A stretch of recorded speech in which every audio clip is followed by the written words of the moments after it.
How about stop taking money from Big Pharma and do something for the good of the people? And I'm going to calm down now. I'm pouring my second beer. All right, you pour your second beer and definitely don't think about how Biden's just gone ahead and signed over our sovereignty to the WHO. I know. I can't. Sorry. Ugh. I mean, I have a penis and a tongue, and that's about the number of holes I can fill. You're about to listen to a Whiskey Hell podcast, a show centered on recent news, excellent craft beer, and absolute debauchery. While the guys are getting ready, you can reach them on Twitter at whiskey_hell. You can also go to the whiskeyhellpod.com or email them at whiskeyhellpod@gmail.com. At the end, be sure to drop them a review as a thank you for the content. Looks like they're ready. Enjoy the show, and listener discretion is advised.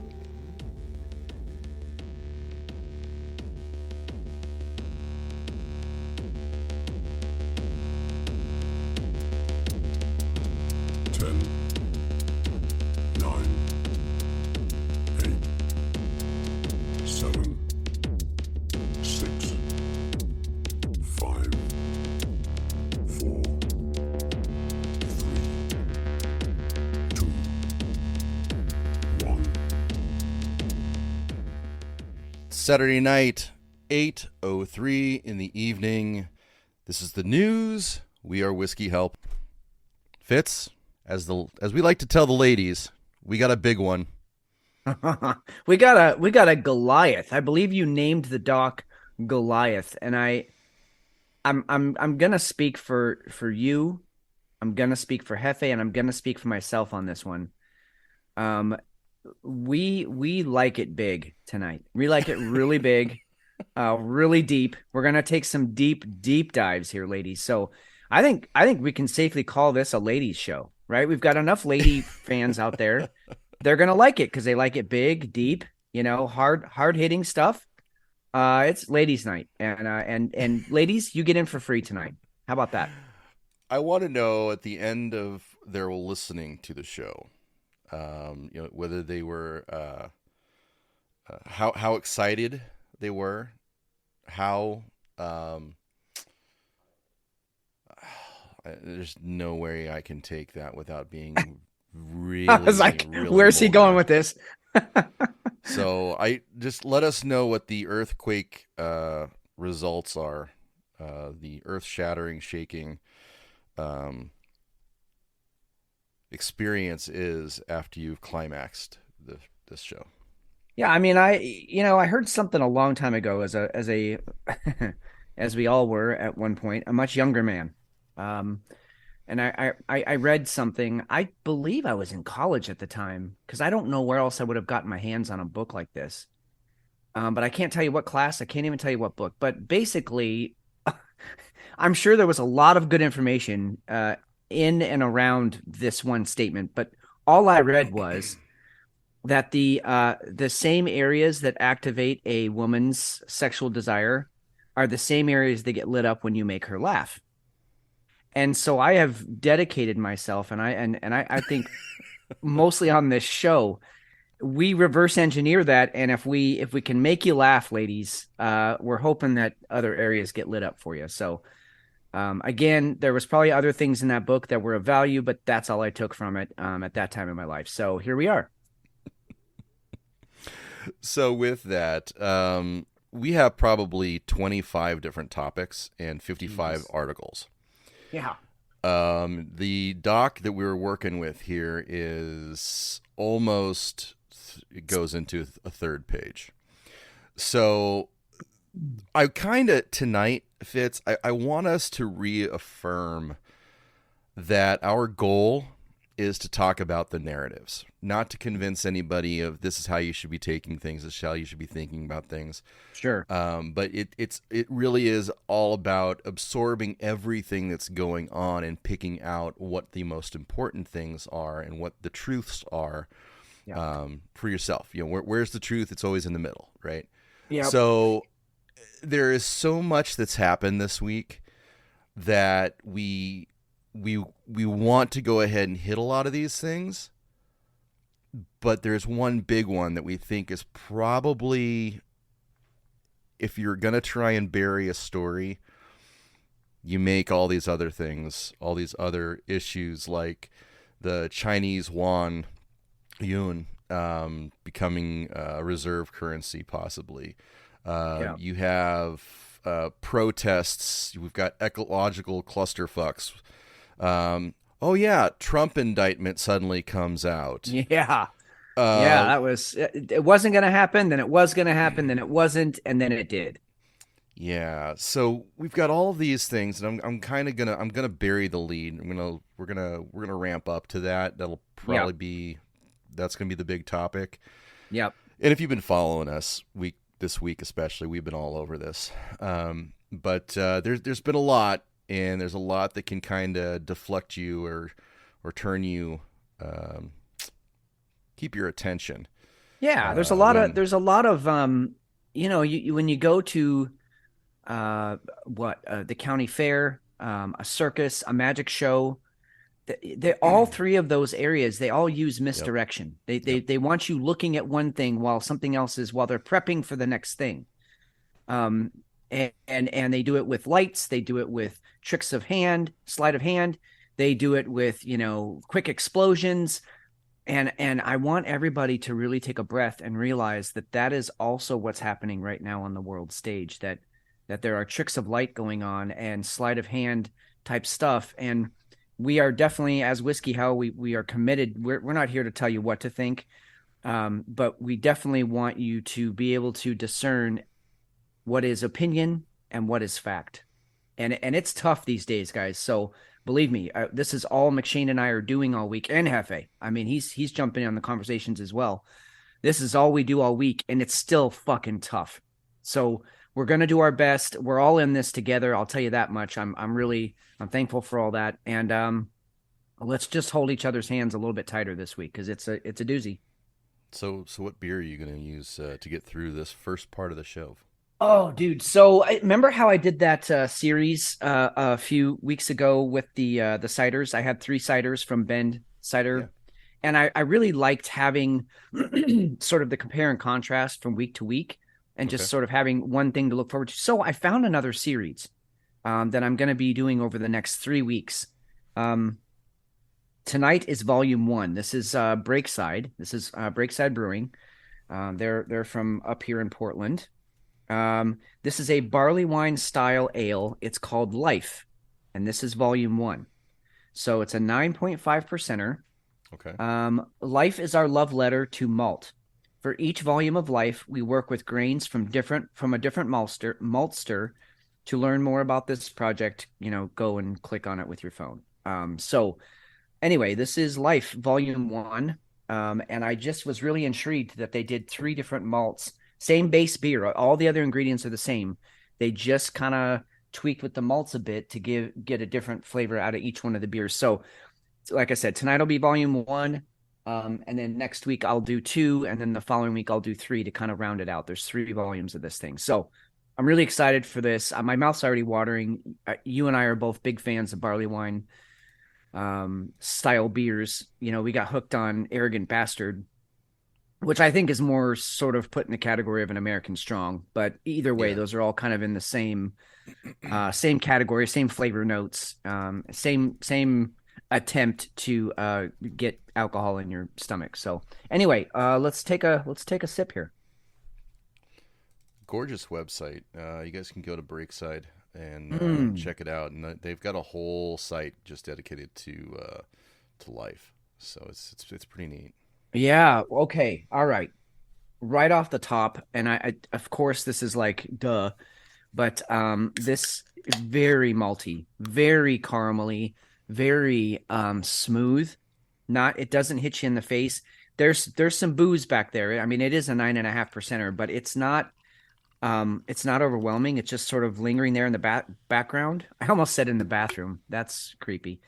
I will say though, you kind of get the a little bit of the rum soaked raisin flavor Okay. on the backside of the malt. But man, this is this is a malt, just absolute orgy going on. I picture all the little grains. It's like wee, and they're all naked, and they just like are just bumping uglies all over in my mouth, Okay.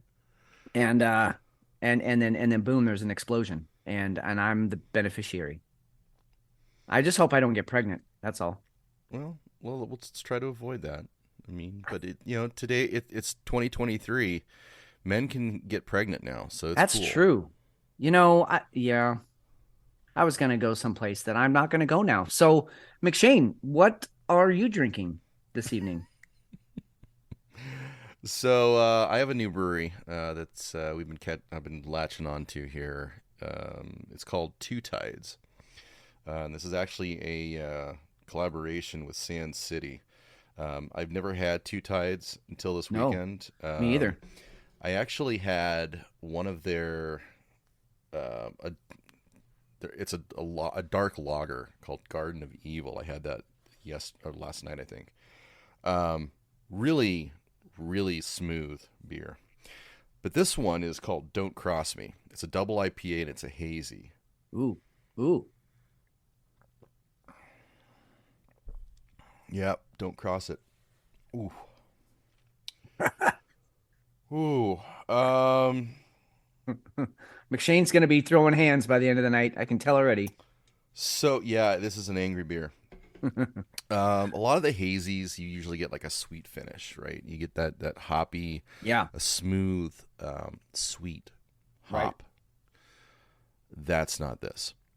Now, I think this is going to warm up nice, but right now,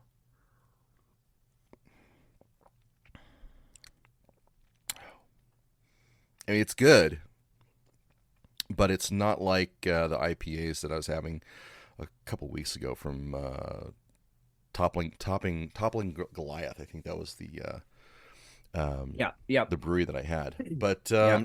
it's good. I'm not going to kick it out of bed. That's for sure. But it's rude though. Very bitter. It's angry. It's got some childhood issues. It's trying to work out. But it Yeah, also I was. doesn't have the Oh, go citrus ahead. that I was hoping for.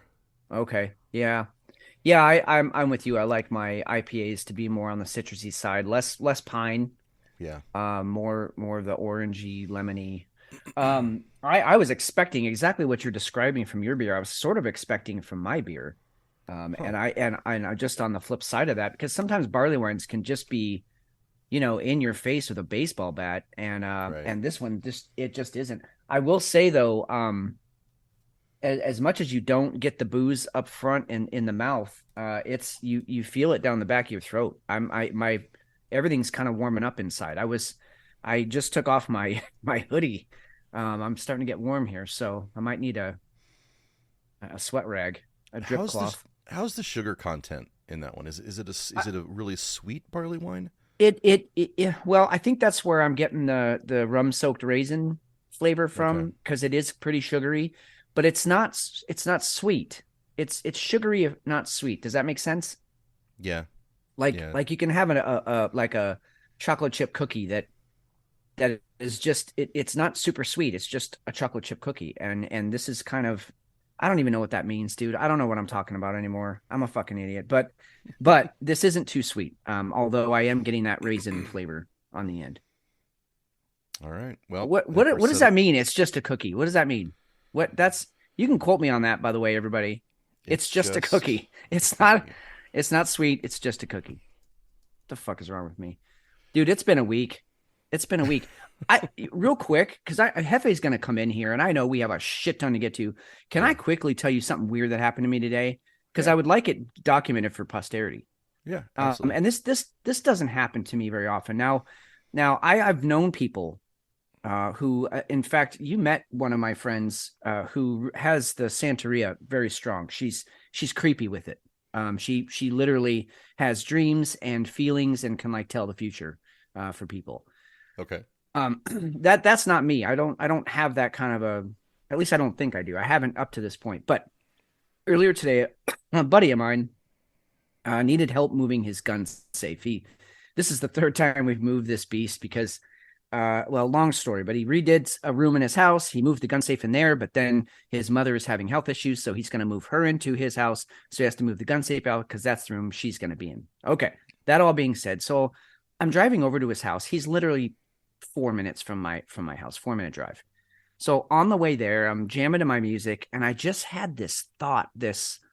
It wasn't a premonition, man. That's not what it was, but it was just this, like, I could just picture my hand moving that gun safe, because it's 6 feet high, so it's it weighs probably 400 pounds, 500, I don't know. The two of us barely got it moved the first couple times, but I pictured my hand getting caught between the safe and the door jam and getting smashed. Yeah, so I can't shake this thought. I'm just like, man, that's fucking weird. So we get over there, we're talking, we move some other things, we start moving the gun safe. And I shit you not, man, the situation flashed before my eyes. There it was. My hand was about to get smashed. And I said, whoa, whoa, whoa, stop. And I pulled my hand out, moved it up the safe a bit, and we got it through, and I didn't smash my hand. Is that weird? That is very, very weird. That's never happened to me before. And I'm thankful for it. I'm definitely not second guessing it.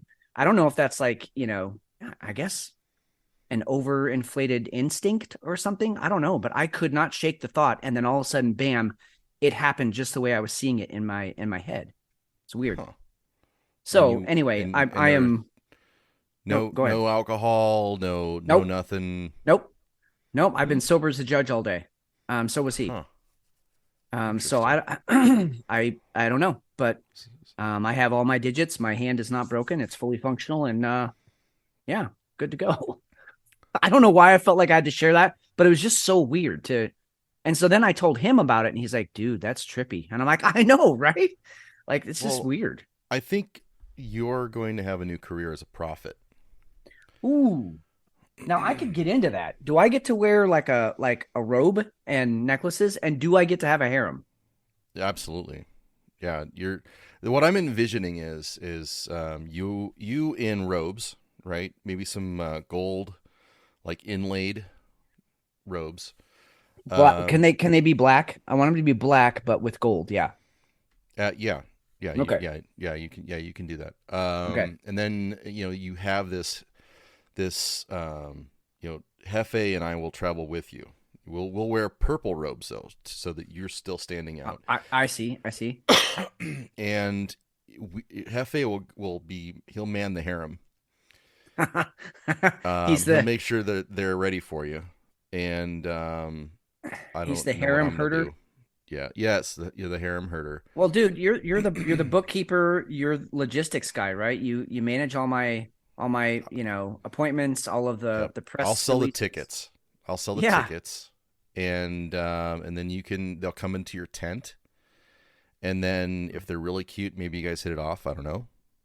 I've always wanted my own tent. Well, see, here's the thing: they can either pay whatever we're going to charge, or they can become part of the harem. Yes. I mean, and that's not open to every client, of course. No. They get a special ticket. Yeah, I don't want Bushwhacker Todd coming in and saying, "I'd like to be part of your harem." No thanks, Todd. Bushwhacker Todd. And that's just how I'd say it. No thanks, Todd. Get out of here, Todd. But I will. His name is Todd either. He's gonna be his name. Every guy's name is Todd because we don't want to talk to them anyway. No. Oh man, I'm just in a weird mood. I'm so happy for the show though, because this week was one of those weeks, dude, that I felt like we were all busy, especially Hefe. Hefe was very busy this week. Yeah. He was, but you didn't even have to look on Twitter for 10 minutes and you had 7 stories. Yeah. That we could use for the show. It was just a crazy week. Well, let's go ahead and take a quick break, and then we'll dive into housekeeping, and we'll get after this thing. Excellent. All right. So housekeeping wise, we did reach out to our listeners for feedback of all kinds, and we had 2 polls that went up. The first one was based off of a bullshit article that CNN posted. John Blake is the provider of the analysis. Oh, thank you for not calling him an author, because you can't call him an author or a journalist or anything. This is a hack. And this guy, and he writes inflammatory racist stuff. He does. It's always against white people. It's always in this particular article. I thought I can't. Again, he's racist. Period. Yeah. The whole article was the idea of what's digital blackface. And Hefe, thank you for joining us, because we're ready for you. Your timing could not be better. Speaking of digital blackface. So Hefe, did you wanna field this story? I mean, given your history. My history. Okay, there's a story behind that, which I will share with you guys in a minute. But I had to wait for you to come on first time, Jeff, before I really used that one. But I will explain it in a second. But anyway, you saw that article from CNN, yeah? Yes. And so, what's your take, man? Well, I had to go back and make sure it wasn't the Babylon Bee. Yeah, really. Right. I mean, I showed it to my ex, and she laughed. She was like, "What?" And she's black, by the way, right? For the list out there. So I just kind of rolled my eyes and just moved on, because it seemed like the type of thing that isn't even worth the time, to read all the way through it. This seems stupid to me. Well, yeah, that's like 3 minutes of your life you're never going to get back, and you got nothing. There was zero gain. Thanks to CNN. Yeah, right. Yeah. So the whole premise of this by this so-called analyst, writer, whatever, is that white people should not be using black memes or GIFs. And his whole premise is that it's racist, and that kind of started off our week. Yeah. And it was just a ridiculous article. And I would actually, well, let's get to the results of the poll, which reflect, I think, what my thoughts are on this, because the poll was one of our most lopsided polls ever in the history. Not only did we get the most votes ever, but we had so very few people that went one way, and I'm glad for it. So the question that was posed, and I dropped this into the CNN, their tweet. So it was in that thread, so everybody was going to see it. 732 votes. Woo! First of all, thank you. Yes, thank you so much. That is a hell of a return. But the question was, is it racist to use memes or GIFs of people who are not of your race? Pretty simple. Yes or no. 2.9% of the folks who replied to this said yes. Yeah, I'd like to know who they are. Well, I'm wondering if they're not trolling us. Yeah, I wonder too, yeah. 97.1% of those who helped us out here said no. So it's pretty resounding landslide of a which I was to be very honest, I was very, I mean, even if it had been like a 70-30 split, I would have been happy. I'm so glad that it was just a landslide like this. Like, what the fuck are you talking about? Now, my thoughts on it are that, the whole idea of expelling racism, of not being a racist person, is that we all want to just be together and get along in harmony.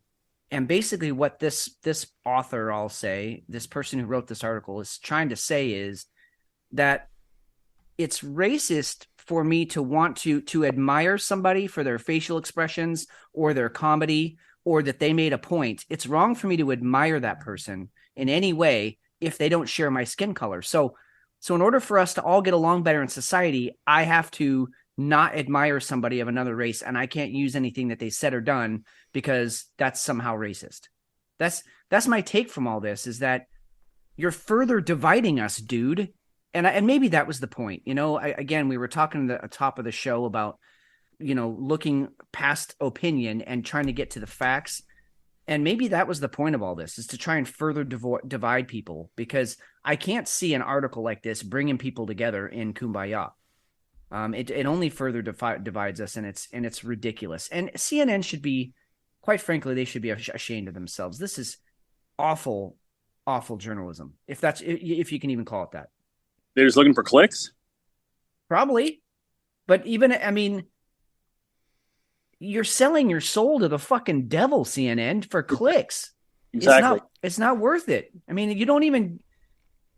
Yeah. So anyway, they got 33.4 million eyes on that. 51,500 comments. It was retweeted 19,700 times. Well, there you go. I guess Hefe, you're right. They got what they wanted. They got clicks. It was definitely clickbait, and we fell for it. But again, though, kind of going back to your comments, is that was racist in of itself, right? Yeah, right. Because I'm not allowed to actually appreciate anybody else who's it definitely pissed me off. It definitely pissed me off, and I will abuse the privilege and use any GIFs or memes I damn well want. So suck it. Yeah, exactly. Especially if it makes a point, or if it's just plain ass funny. So can I tell you the story behind Given Your History? Please. So there's this podcast. It's these Australian guys. I need to find the name of the podcast because I really want to give them credit. But I just saw a clip on TikTok. My wife actually sent it to me, and she's like, "You have to use this with the guys." But it's these Australian guys, and they just kind of talk about like dude culture and just guy culture. And so they'll have people write in, and one of their questions that they put out to their listeners was like, if you want to, pick on somebody for the night, you want to single someone out, and just have them be kind of the butt of every joke. Like what's one of the tools you use when you're going out with your buddies? And this guy wrote in, and he's like, any person you want to single out, you just ask them a question, any question, and then you finish it with "Given Your History." So like, hey, McShane, will you turn on that light switch? Given your history. I mean, anything. Hey, will you grab me another beer? Given your history, you could do it with anything. I mean, it gives you that moment of pause of like, what the fuck is he talking about? And Hefe, you exactly did that. You're like, what? Given my history? And it played perfectly. So thank you for playing along with that. But I'm totally using that with anybody and everyone. I think it just puts people off just enough. I mean, it's not offensive. It's not offensive, but that makes them think like, what is he talking about? Given my history? Yeah. Sure. Yeah. I just thought it was great. I had to use it on the show. That's so awesome. We've got to do that. Like, especially when we're in a group. I can see it being a Vegas thing. Oh God. Yes. Yep. Even some, we're interviewing somebody, given your history. Oh God. I mean, could you imagine that at the AVNs? So, given your history, what is your favorite sexual position? Oh God, that would have played so well. Anyway, it's part of my repertoire from here on out. And please, listeners, feel free, go nuts with it. Cause it's brilliant. It's really, really awesome. Well, given your history to the doc as possible name now. So nice. Sorry, Hefe, go for it. I'm going to hijack the show for a second. Yeah, do it. So, well, first thing I've failed to bring this up last week, but want to wish happy birthday to Buttercup. Oh God, that's a good call, man. Buttercup. Yes, yeah. Happy birthday, belated. I was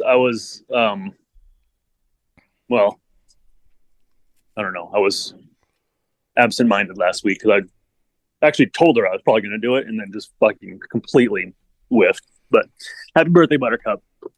Hope it was a special one. And on that, she is at a Phoenix Rising game tonight with her kids. Oh, really? And I'm looking at the score right now. They're up 1-0. It's about halftime. And the stats on this, so they've got shots 6-5, shots on goal, shots on target 2-0, which I guess is the goalie had to save it. They have possession 56% to 44%. I get all that, but then they have passes 232 to 189. Who fucking cares? That's a thing, though. It is totally a thing, and I think part of that started because of FIFA. I was just going to say this is soccer, right? This is indoor soccer. Yes. No, outdoor. Oh, it is outdoor. Yeah, But either outdoor. way, we're talking about soccer, football for the rest of the world. But that's the game. Yeah, football. Anyway. But yeah, that's a thing. That's a stat that they keep. Believe it or not. I mean, to your point, Hefe. I mean, if you passed it 7 times and got a goal, or you were just the only dude out in front and you scored a goal, it wouldn't fucking matter. The score's still 1-0. That'd be like the NFL keeping track of yards that the receivers ran routes, but didn't have any catches. Like, Right. so This guy the distance the ball was 225 snapped. Yeah. Yeah. I mean, assists I get totally. I mean, if it was like a tremendous assist, great pass, it set someone up perfectly, they couldn't miss. You definitely want that on record. But yeah, number of passes, because some of those teams will just, back and forth between 2 guys until they set up their play. It's like, so you're going to count every one of those? Right. Yeah. And I mean, I get how soccer and, football is a beautiful sport. It's just the I can't really get with it. I mean, I don't know. It's the non-beautiful part of it when they're passing it back and then back to the goalie. It's like, I don't know. Maybe Buttercup can get me into it. I think she should maybe spend some time breaking it down for you. And spelling it out exactly how it's supposed to work and why it works. Maybe you guys can watch some tape, and she can break it down for you that way. You need get a whiteboard. I mean, especially given her history.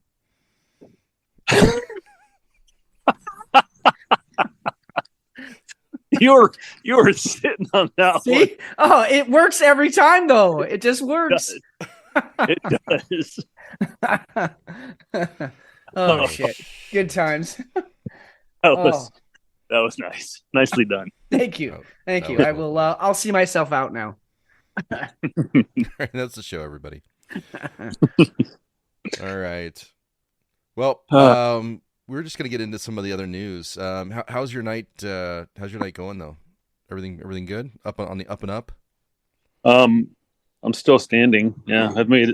Let's see, it's 8:30, so I've made about as much hourly as I have in tips. So that's pretty good. Oh God! Yikes!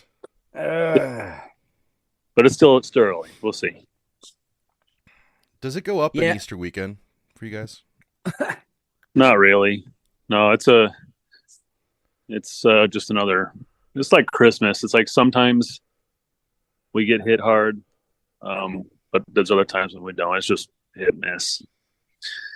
I mean, I would think if you did all of your pious things, you worshiped your deity, you celebrated, who will roll the rock, you go to the depths of everything you can in your religion.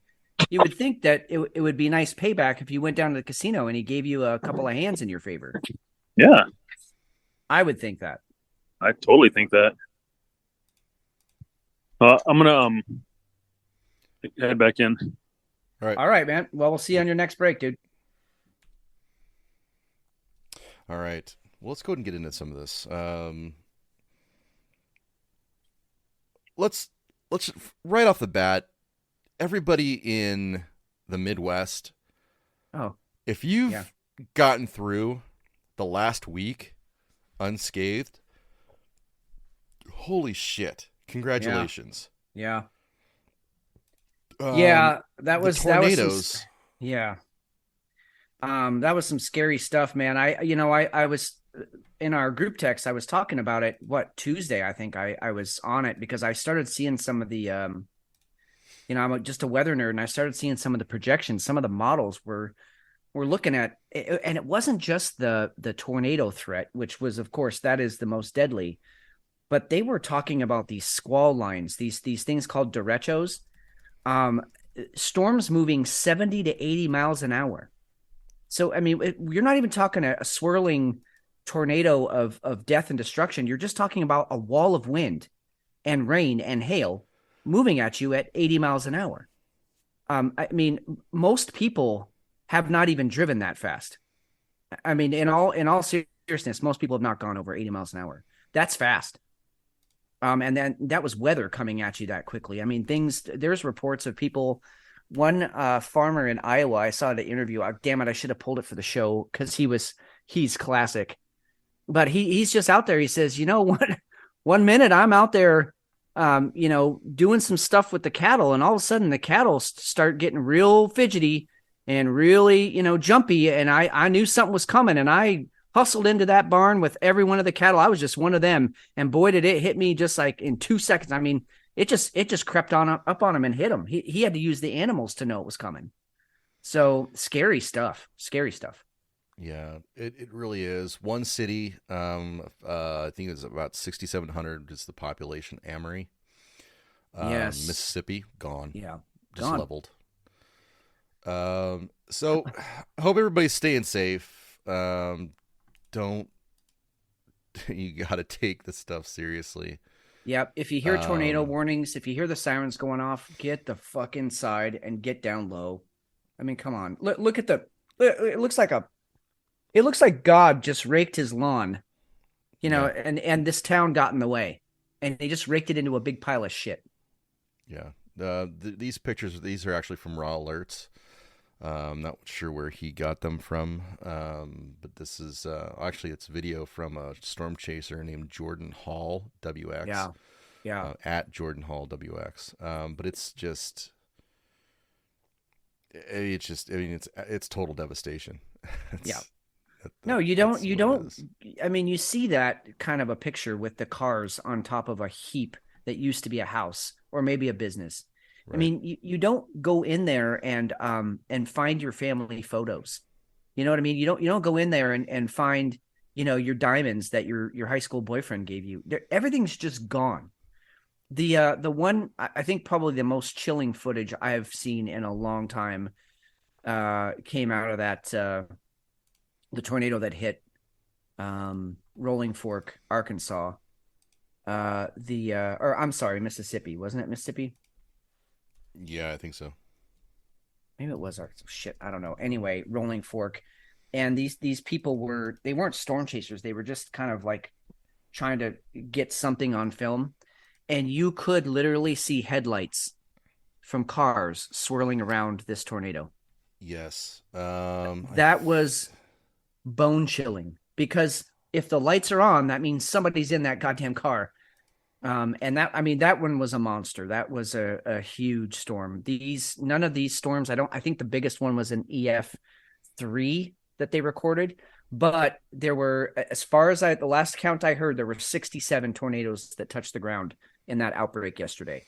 So as McShane said, if you got through it unscathed, good on you, and help out your neighbors that didn't, because I'm sure there's a lot of damage out there that wasn't even caused by tornadoes. You had tennis ball size hail. Cars are destroyed, homes are destroyed even without a tornado. So scary stuff. Yeah. Yeah. Very, very, very scary. I don't think I have that. Unfortunately, I don't have that video here. Yeah, But I'd that was have to go crazy. find it too. Yeah, nuts. The Apollo Theater in Belvedere, Illinois, just caved in. Yes. Yeah, and that's chilling footage too, because there's people trying to pull basically the entire roof off of people that are underneath it Yeah, and it was in the during middle a of a concert. concert. Yeah. Just incredible. Yep. So that content will be in show notes. So be sure to check that out. So do we want to do the bill first, or do you want to go to Chinese Let's do that. Let's Yeah, talk about this because let's talk about the Chinese yuan. Let's talk about BRICS. Let's talk about what's going on with Saudi Arabia, with Brazil, with China, with Russia. We sort of mentioned this last week, and I don't feel like we gave it enough attention, although at least we gave it some attention, which mainstream media is not at all. They're trying to bury it. But I think it's time for it to see the light this week. So basically what's happened is China's been working with Russia very, very closely, to the point that there's even some talk about, you just wait, the next 2 weeks you're going to see a lot, or you're going to see some really big changes. Yeah. Well, basically what those changes are, this isn't even war talk. These aren't war drums that are beating. This is China putting themselves in a place where they can go ahead and now make their currency the reserve currency around the world. Yep. Which is really, really scary stuff. Let's I've got a video here. Let me go ahead and play it because it'll Incidentally, give you a breakdown. Okay. Yeah, this is good. Could be coming. Today, we got news that France cut a deal to buy 65,000 tons of natural gas from China denominated in yuan. This is a big deal. 6 weeks ago, it was just pariah nations like Iran or Russia trying to de-dollarize their trade. Last week, it was Brazil. Now it's France. So what happens next? What if the US dollar is about to be dethroned as the world's reserve currency? De-dollarization means foreigners don't need as many dollars. This means there are extra dollars nobody wants. This makes the price of the dollar fall. It gets weaker. That's usually slow at first, and then it picks up speed if it keeps going, a progressive rush for the exits. Note, we Americans are obligated to use the US dollar thanks to an obscure law passed in 1862 as a wartime emergency that somehow managed to survive for 151 years now. So Americans have no choice. Unless you have gold or Bitcoin, you go down with that ship. Now, a falling dollar drives up the price of everything that comes into America, but it also drives up the price of anything traded on world markets. So that's the raw materials, the imported components that drive American factories and sustain American consumers. First to jump would be gasoline, heating fuel, food prices. All of these are world markets. They're very liquid. Along with prescription drugs, since China has a creeping stranglehold thanks to our idiotic overregulation. Indeed, this is more or less true for every consumer product that China dominates. We shot ourselves in the foot. Now it's coming back to bite us. Next, those jumps in trading commodities and input prices pour out through the supply chains. They yank up prices in industry after industry. So cars, construction materials like steel or concrete, clothes, furniture, TVs, computers, medical devices. Gone are the days of affordable luxuries. Now you got to work for it. And that's when the main event begins, capital flows. If foreigners get nervous, they sell not only dollars, they sell assets denominated in dollars. Starting with the most liquid, stocks, bonds, treasuries. These are very easy to trade. IBM stock takes you about a minute to trade compared to a Taiwanese factory in Wisconsin. So the liquid assets go first. Now, about 40% of American stocks are owned by foreigners and 1/3 of corporate bonds. If foreigners start fleeing, both plunge. This could cut your 401k almost in half. It could drive up borrowing costs for companies to impossible levels. That would lead to mass bankruptcies on top of the wave of bankruptcies the Fed is already engineering to try and stop the inflation it started. It doesn't stop there. 1/3 of U.S. treasuries are owned by foreigners. That's over $8 trillion in bonds. If foreigners start dumping those, it will either send U.S. government debt service soaring by potentially hundreds of billions of dollars a year. That all has to be deficit funded. Or, much more likely, the Fed simply steps in and replaces all of that foreign demand, which would flip inflation overnight back to the march into double digits. Losing reserve currency status would savage the American economy. It would savage the American people. No country needs reserve currency status. After all, it doesn't benefit the people. But like climbing a cliffside with no gear, once you go halfway, you better not let go. All right, we'll be watching this. See you next. So that was Peter St. Onge, PhD, professor, at ProfStonge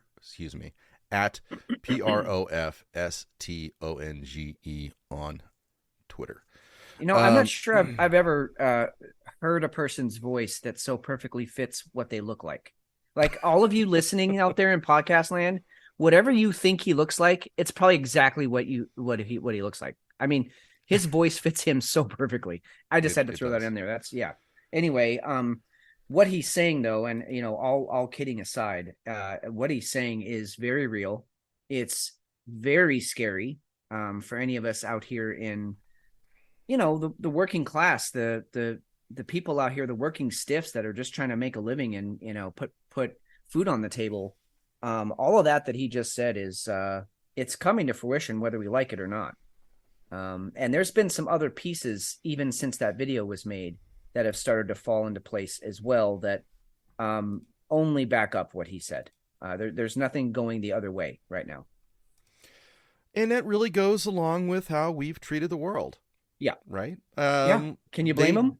Don't need us, and No. we've made it clear that we have this superiority complex. We don't play well with others. We stir up so much shit all over the place that this is a very natural thing to have happen. Yeah, it is. Nobody wants to deal with us anymore. I'll be honest. We have mentioned it on the show before, and we won't go too deeply into it. If you want to know more, just look up, fractional reserve economy. Look up the gold standard and how that went away. But we've been a country that basically has been selling our debt to other countries in order to prop up our own economy. Well, those countries are done eating our shit. They're done taking our debt, and they're saying we don't want it anymore. So the yuan is actually backed up by physical assets. It's backed up by gold, silver, other precious metals, zinc, cobalt. That actually, to me, and I'm not trying to sound anti-American here, although it's hard not to these days, but that actually sounds more stable to me than us selling our debt all over the fucking place. So I'm not totally against the market flipping or us not being the reserve currency anymore, because what we've been doing is just kicking the can down the road. And I mean, the Piper he wants to get paid. It's time. So, I mean, I think that's exactly what's happening. And you can't, when you have the world eventually catches up, the underdog, they do catch up. Yep. And I think that's one of the cases here where you do have I'm not going to say it's a very strong economy, because it's not a very strong economy. They have price controls that keep their capital from leaving the country. They've got other things that keep their currency where it is. So if they ever pulled that, it would be an absolute mess. But you've got other countries willing to work with them. You've got Brazil. Brazil's perfectly fine. One of the biggest. Brazil is a massive country. It is massive in people. It's massive in resources. It's one of the countries. It's part of BRICS. Now, BRICS is Brazil, Russia, India, China, and Saudi Arabia. South Africa. No, South Africa. Sorry, South Africa. Yeah. But Saudi Arabia is working with them now too. As is Mexico. They've petitioned. Venezuela, Costa Rica. There was a couple more kind of big players that are trying to join BRICS, and of course, the consortium will not say no. They're going to have every country's economy in BRICS if they can. So that's a big deal. You can't ignore it anymore. And you've got countries, they're huge. Okay, yeah. These aren't small countries. When you look at the G7, right? Because you've got the G7, you also have the G20, and then now you've got BRICS. When you look at the G7, Canada's a big country. France is not that big. Germany is not that big. Italy is not that big. Japan is not that big. Their economies are huge. Yeah, but they're also under an extreme amount of pressure too. So I'm kind of going back and forth on this. I don't think it's going to happen overnight, but you definitely see a lot of cracks in the walls, and it's kind of scary when you're looking at things from our side and you see the decisions that are being made and how aloof we are and how uninterested in fixing anything with the economy. Our ignorance and naivete Yeah. About how we actually impact things, and we're classically fucking ourselves, and it's Yeah. this is not it's not good. No, and I'm not trying to minimize anything that I'm about to say here. I'm not, but we are so busy stroking our own hedonistic genitalia. And by that, I mean, we're more concerned about gender rights, gender equality, and Trump than we are about losing our economic status in the world. And I'm there's definitely schools of thought. You could argue both of those. I'm not here to argue either one. But what I'm saying is what we were talking about at the top of the show. You have these light and pony shows that want you to believe that the transgender community is under threat right now, which, I mean, not saying that not everybody deserves to be protected, but what I am saying is that's like 0.2% of the population. And they should be protected, but that shouldn't take the national stage over all of us losing our asses and our economy going to shit. And it's $15 for a loaf of bread. Are you really going to care if you're gay, straight, male, female, transgender, whatever your fucking name is, he, she, her? You're not going to care about any of that when you cannot afford to put food on your table. All of it goes out the window. So I just feel like our priorities are a little bit out of order, in my opinion. No, I think you're absolutely right. There's not going to be any country to appreciate you. Right. Exactly. As soon as all this started this week, we started seeing the whole divorce, the national divorce conversation started coming back up. All the red states would bail, and then you'd have to be stuck with all the blue ones. Shit like that. We aren't paying attention. We're not watching the ball. We're not. We're so wrapped up in things that are important, but don't support keeping the country going. Right. They don't. And I guess that's what I'm saying is, Trump brought up on however many counts. Of course he's corrupt. He's a politician. That shouldn't take the national stage. We know who he is. He showed himself. Why is that a bigger news story? I mean, there are people in this country right now, McShane, you know as well as I do, and I'm not advocating for this. I'm just saying it's a fact. There are men in dark rooms right now preparing for the eventuality when Trump gets arrested, and they're going to take action. And instead of saying, wait a minute, what are we doing in this clown world of economics and losing our any of our influence in the world stage? And I guess, maybe we deserve it. If we're not going to pay attention to what's really happening, we deserve whatever's coming. The people don't, though. The politicians definitely do. But then I guess we elected the politicians. Yeah. Yeah, but I mean, quote unquote, we elected them, but and if we're gonna sit back and just they moved it up an increment and we took it. They moved it up another increment and they took it, and pretty soon the gates are closing at the slaughterhouse, and you go, wait a minute, how did we get here? It was one blade of grass at a time, and now I'm looking at the guillotine. At some point you gotta put the brakes on. You gotta stop and say, wait. I'm not going that way with the rest of the herd. And I don't know when that is, because otherwise you single yourself out and then you're spending the rest of your life in Guantanamo Bay or some such place. So the other stuff that took place this week, so Trump was indicted, right? He's supposed to be, I think on Tuesday, he's supposed to be, actually be put in jail or something. Yep. We'll see how that goes. But the charges that he was put on, all this is a masturbation fest for the left. That's all this is. This is theater, because the charges that he was even brought up on are ridiculous. Oh, they're ridiculous. They're paper thin, and we're talking about campaign finances. I'm pretty sure you could tar and feather, and I'm using those terms on purpose, any politician, every politician, especially presidents. Yep. On the kind of stuff that they're trying here. You bet. The timing that this took place, Trump was up 50 points in the GOP poll on DeSantis. You bet. Yeah, and McShane, I mean, I'm going to ask you this because neither one of us have any sort of desires to be in politics. So I can ask you this, just man to man, person to person. Right. If I were to tell you that a politician got elected and every single thing he did was above board, and he didn't take money from he took no dark money. We know every organization, and they were all, nonpartisan organizations. They just want a better America. Would you believe me? Totally transparent. Yeah, right. No. You'd be like, bullshit.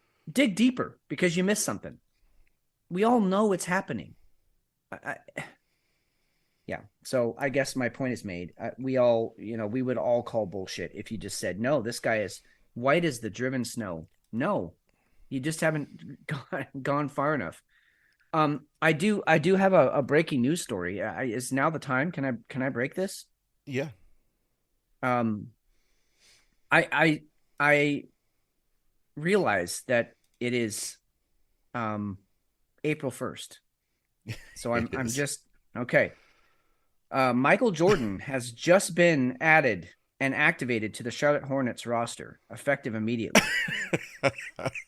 He says he probably won't play in tonight's game, but he is coming back. He's 60 years old. He says, I may be 60 years old, but I'm confident I can play against anyone, anywhere, at any time to this day. And there's no way I'm going to just stand by while LeBron sits above Kobe, Kareem, and myself on the all-time scorers list. So he's out for vengeance. Take it for what you will. Michael Jordan is back, everybody. Buckle your seatbelts. It's going to get real. I love it. Yeah. I'd go to see Jordan. Oh, dude, I would absolutely go watch him. You know what? As a 60-year-old man, if he even scored 4 points on these young bucks out there playing right now, that would be something. Because I'm 48, and I guarantee you I can't score on anybody that plays in the NBA right now. I wonder how many shoes are flying off the shelves then. My youngest is even buying Jordans now. Yeah. And your youngest has never seen Michael Jordan play, not live. I mean, he might have seen film. Yep. But has never seen the man. That's something, man. I mean, I guess, we were wearing Chuck Taylors and we didn't really know who he was.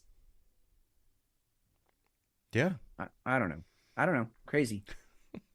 Well, I would love to see Michael come back. That'd be hilarious. I don't know how that would go. It's been a while. How old is he? He's got to be like 63 or something. He's 60. Yeah, he's 60. Jeez. That's funny. So, yeah. Anyway. Well, the same day that Trump was indicted, the Q shaman was let out of jail. Yeah. And I actually, you got to be careful what you say and how you say it these days. I repeat, I am not. This show is not pro-Trump. We are not QAnon conspirators. No. We are not pro anything like that. However, we're not pro on anything. No, we're very negative. We're not. Yeah, exactly. We're against everyone. Equal opportunity. Fuck you. But I am all for this guy being let out. After you see the footage and the Capitol Police escorting this man around, showing him different offices, showing him, this is where this takes place. He was escorted the entire time he was there. But because he was this big, tall, goofy, had the fucking the horn hat and the cape, yep. And he was a target. They made an example of him, and they sentenced him to prison. And then you see the footage, and you go, not only should he be immediately released, he has a lawsuit on his hands. He could absolutely sue whoever. I don't know, Pelosi, CNN. MSNBC, whoever he wants, whoever vilified him. That's defamation of character is what it is. And so I'm glad he's out, and I hope he sues the shit out of people. I really do. So my thought was the timing. I mean, he's out of jail. Okay. I mean, I saw the same videos, and I do agree it's shady. I stopped caring about that, and I'm looking at just the timing of it. So you've got Trump going to jail, the Q shaman being let out. Then you've got New York bracing for backlash. Yeah. So we've got a false flag screaming at us. Absolutely. I Absolutely. thought that was, yeah. So No, it's all about the timing. It's all about timing. It is. It's a black swan all over the place. Interestingly enough, and I don't want to skip off that necessarily, but in actual real protests, we saw some of the biggest protests I have ever seen in my life. France continued to burn, and then Israel this week. 700,000 people showed up in Tel Aviv to protest what Benjamin Netanyahu was trying to push through with, his judicial reform. Yep. 700,000 people. I have never seen a mass of individuals like that in my life, at least not angry. We had the Million Man March and all that, which didn't quite reach a million, but they weren't violent. These people were pissed, and it was impressive to see. Wow. No, it absolutely was. And again, what they're protesting is that basically Netanyahu was making it so that he's never going to get voted out. You bet. He's a sitting PM. He could be a rapist, and he's not going to get tossed. He's and the whole reason for that is he's facing criminal charges anyway. Yep. So he was just making sure that he couldn't get bounced out of his chair. Yep. That's what it came down to. I mean, he's basically a Xi Jinping. I mean, that's a lifelong appointed office at this point for President Xi, and that's what Netanyahu was going for too. I just want to be here the rest of my life. Crazy. Which is so democratic. Yeah, I mean, that's the thing, is we're talking about democracies here. France, democracy, and I'm putting that in air quotes. Israel, democracy. United States, democracy. And yet we have all this voter fraud that's being alleged. We have a former president who's being indicted on something that every other former president is guilty of. So how come Bill and Hillary aren't in handcuffs? Where's Barack? How come Biden easily gets to just shuffle around? Bush 1, Bush 2. Yeah, you bet. I mean, we figure Bill's not going to be, he's not going to jail. He was really good on the saxophone. He had nice hair. So we know he's not going to go, but there are so many more that could have. Oh, God. Yeah, I mean, I don't know. For those of you out there listening, yes, McShane and I are jaded, and it's kind of one of those things. You've been shown the wizard, so you can't go back to pretending that Oz is just this fun, happy little place anymore, because you've seen the people pulling the strings, and none of them give a shit about you, me, or anyone you love. They care about themselves. They're going to make laws, which we're going to talk about here in a minute. The Senate Bill 686 is heinous. And it's just one more example of them stacking all the cards in their deck, and you get to play with a 2 of spades and maybe a 3 of diamonds, and good luck.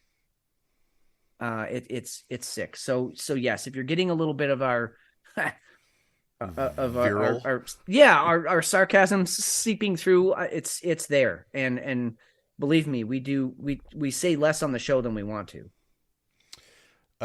With that, I think are you ready for beer 2? God, I'm not. This beer has turned into a sipper for me. However, what I'm gonna do is my other beer is sort of it's very different than this one. So I'm willing to double fist it, because it is time to move on to the next beer.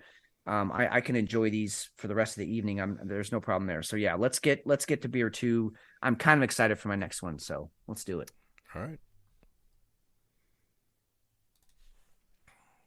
All right, so time for beer 2.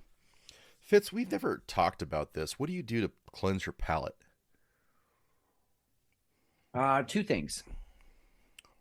One, wait. We're talking about cleansing my palate for beer? Yeah. Okay. Oh, I'm glad I asked, because I was about to tell you never mind. So first thing I do, given my history with, first thing I do, I always have my side bitch, my side beer, which God, not to go into it, but I've got some really great beer. I've got enough beer in my house right now, probably to last for 6 months.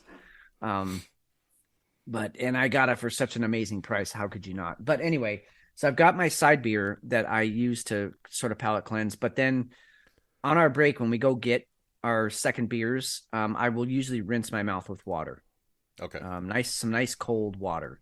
I've got a great filtration system on my fridge, and so I'll put a couple ice cubes in there, fill that with water, and then just sort of chug that down. It also helps, draw out the effects of the alcohol, especially if we have some of the, a high ABV night. That usually helps. Yeah. So what about you? What do you do? About the same. I usually keep water sitting here next to me anyway, so I'll just go ahead and I'll hit that. So Yeah.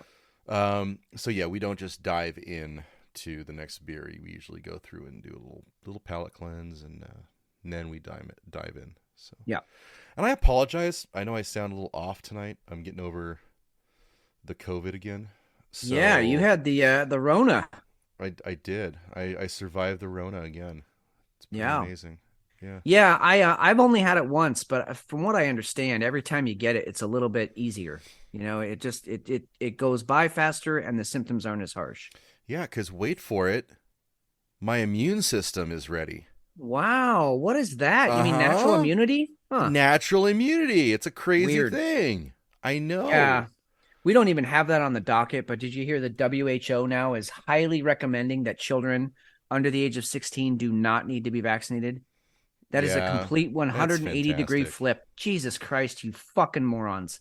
How about stop taking money from Big Pharma and do something for the good of the people? And I'm going to calm down now. I'm pouring my second beer. All right, you pour your second beer and definitely don't think about how Biden's just gone ahead and signed over our sovereignty to the WHO. I know. I can't. Sorry. Ugh. God, what world are we living in? WeldWorks Brewing Coffee Coconut Stout Imperial Milk Stout.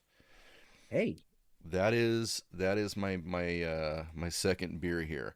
So two breweries that I've never had before. Never had a WeldWorks, and I'm excited to see what they've got here. Nice looking site. You guys can go on to it to check it out. I just lost it. Yeah, are you sure we've never had a WeldWorks? I think way back in the day we might have. We might have. I don't recall it, but that doesn't mean we didn't. Like I'm talking way back in like Drunkard's Call days. Oh. Yeah, I think maybe. they've been around for a bit. Yeah. Anyway, just they're just the website and some of the stuff that you're looking at there kind of looks familiar to me, but I could be off. I don't know. Holy cow. Oh. Coffee, lactose. With a little bit of coconut? Oh, yeah, toasted coconut. Oh my goodness, that's fun. I'm not big on milk stouts. I don't like the lactose. Yeah. But the coffee is so abrupt that you really don't worry about that too much. It's the coffee, the toasted coconut, and that's it.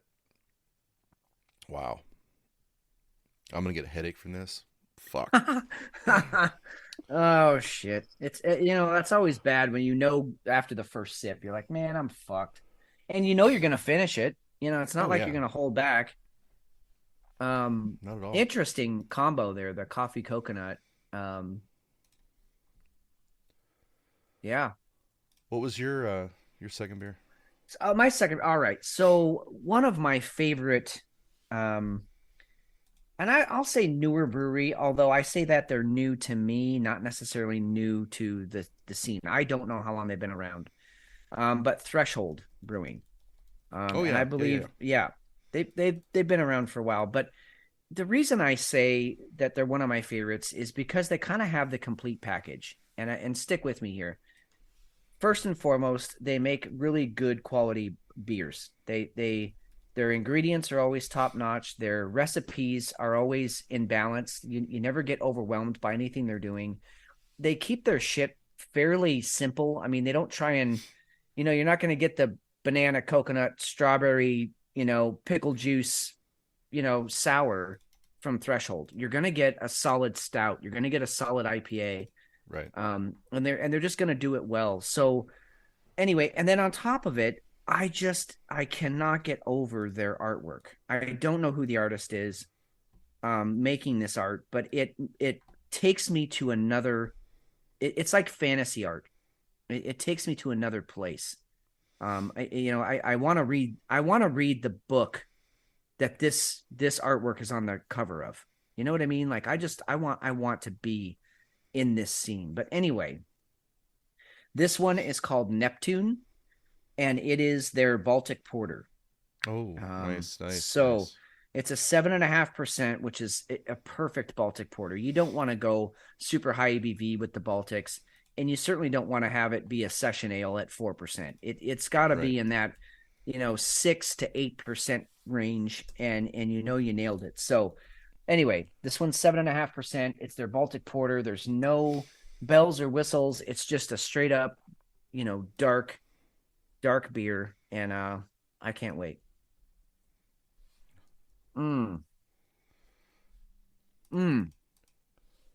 Okay. Lots of toast, lots of nuts, lots of caramel, and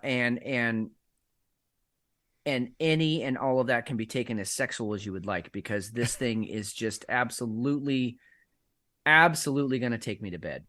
Caramel toasted nuts. That's what I took. She had me at hello. And no, this is not a Jerry Maguire reference. It just, wow, the smell, just the scent, the nose scents coming off of this thing. Really good. And you know what? I'm getting some coffee in there too. There's a little bit of coffee bitter on the end. Really well done beer. Crisp, zero head, not zero. There's just a slight cream film on top. It was heady at first, but that went away. And now it's just a really crisp, clean Baltic Porter. This is exactly what you want from a Baltic. Really well done. Wow. How's the meatiness of it, the protein? Because that's one of the things I always enjoy from a good Baltic. Yep. I would say this is probably on the lower end of that as far as from some other Baltics that I've had. Okay. Where you really almost feel like you're chewing the thing. Mm-hmm. This is more crisp and clean. This is a Baltic Porter that you would enjoy with your buddies after, everybody came over and you did a big project at the house. This is after a barn raising, which apparently we're all Amish now, but we all just had a big barn raising. So and we're churning some butter. Yep. And well, that's the women folk. The women folk are over in the house. Oh, right. They're enjoying, a nice, I don't know, a mimosa. What do the women folk drink over in the They'll have a Amish country? farmhouse ale. It'll be a nice farmhouse There ale. you go. There you go. Something and kind then of and then winey all the and dry. all the men are talking about beasts that they vanquished and amazing women that they've slept with, and all the while sitting around the fire drinking this beer. And it's camaraderie in a glass is what this is. It's a great beer. All right. Cool. We're on the right track then. Yeah. I like it. Yep. Fitz, let's hit 686, shall we? Oh, Jesus. Okay. Just you asked for it. Now, included in show notes, I'm hoping that we can get this included in show notes for all of you, because I put a lot of work into it. There's no way that we're going to get to everything that I put in on this document in the show tonight. I don't want to get to all of it. That would be ridiculous. But I tried to break down all the legalese, all the legal talk, the double talk, the government speak, and put it into actual, human English words for everyday people to kind of grasp what's going on in this bill. I'm not a lawyer. I've never been to law school, although I was sleeping with someone who was in law school for a time. So I guess through osmosis, through the touching of genitalia. Maybe I got some law verbiage, Got semantics. some law in you? Yeah, I got some law in me, or she got it in her. I don't know. Someone broke the law. Anyway, so take it for what it is. I'm just a regular guy reading ridiculous government documents that and then trying to interpret them into everyday stuff that we can all sort of grasp onto and say, how does this affect me and mine in my everyday life? And I'm here to tell you all, the deeper I got in this thing, sort of the more intimidating and scary it got. There are 12 sections. We can go section by section, but I'm not interested in that. That's not what this is about. What I want you all to understand tonight is that this is being pushed through Congress as the, ban TikTok bill.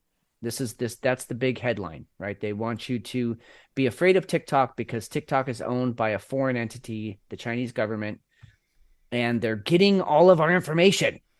And that's evil and bad. And so they had to create a law around that. And that's what they want you to believe. That's what the mainstream, the legacy media is trying to tell you, that it's about TikTok. Which let's be honest, China, the CCP holds 1%. Yeah, I'm so glad you brought that up, because really it's got nothing to do with the CCP, the Chinese government, the people of China, or even Chinese companies. This has everything to do with, and I'm going to use this with a capital C, control. So its official name is the Restrict Act, and Restrict is actually an acronym, which I didn't know until I started reading this thing. So Restrict stands for Restricting Emergency Security Threats that Risk Information and Communication Technologies. So put that, yeah. Very fitting that it's called the Restrict Act too, with where you're going to go with it. It's actually a brilliant acronym. Whoever came up with that needs a fucking raise. So Section 1 gives the government very, very broad powers, and not just the government. What got scary to me is that at the Secretary of Commerce, at his or her discretion, I can't tell you how many times I read that phrase, Secretary of Commerce's discretion. So basically, as we go through here, I want you to keep in mind that all of this is under the discretion of one person. Now, this one person can have committees and people helping, and they can recruit agencies, FBI, CIA, NIS, whoever the fuck they want, to help them in this endeavor. But at the end of the day, it is the Secretary of Commerce's recommendation to the president that we should either, completely dissolve this company, if it's a U.S. company, ban it from operating on U.S. soil, or prosecute all of its members.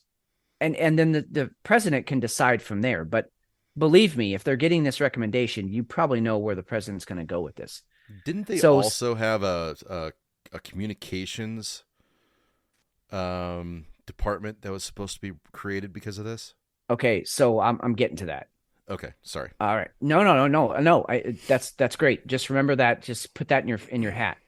Okay. So Section 1 gives the U.S. government, Secretary of Commerce, broad power to control all types of information that we pass to and from other countries, and that we pass between ourselves here as United States citizens. So it covers everything. There's nobody that is outside of the purview of this bill.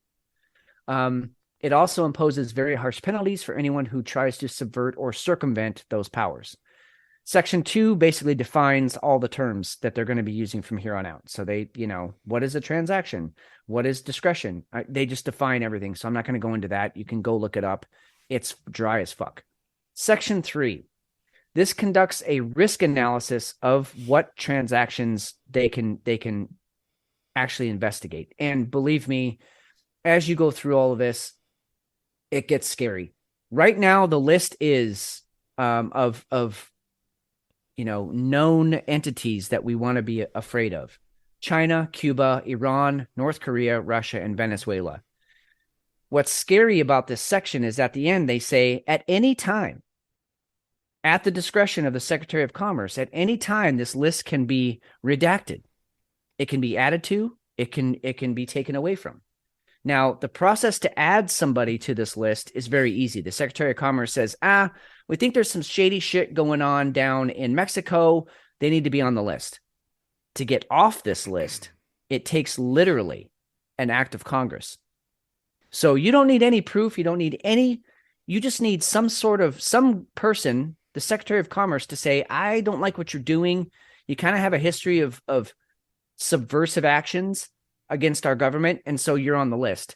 But if China someday wants to get off the list, it literally would take an act of Congress, and the president would have to sign it to get off the list. So easy to get on, almost impossible to get off. So that's what Section 3 is all about. Very, very scary. The other part that's kind of scary is,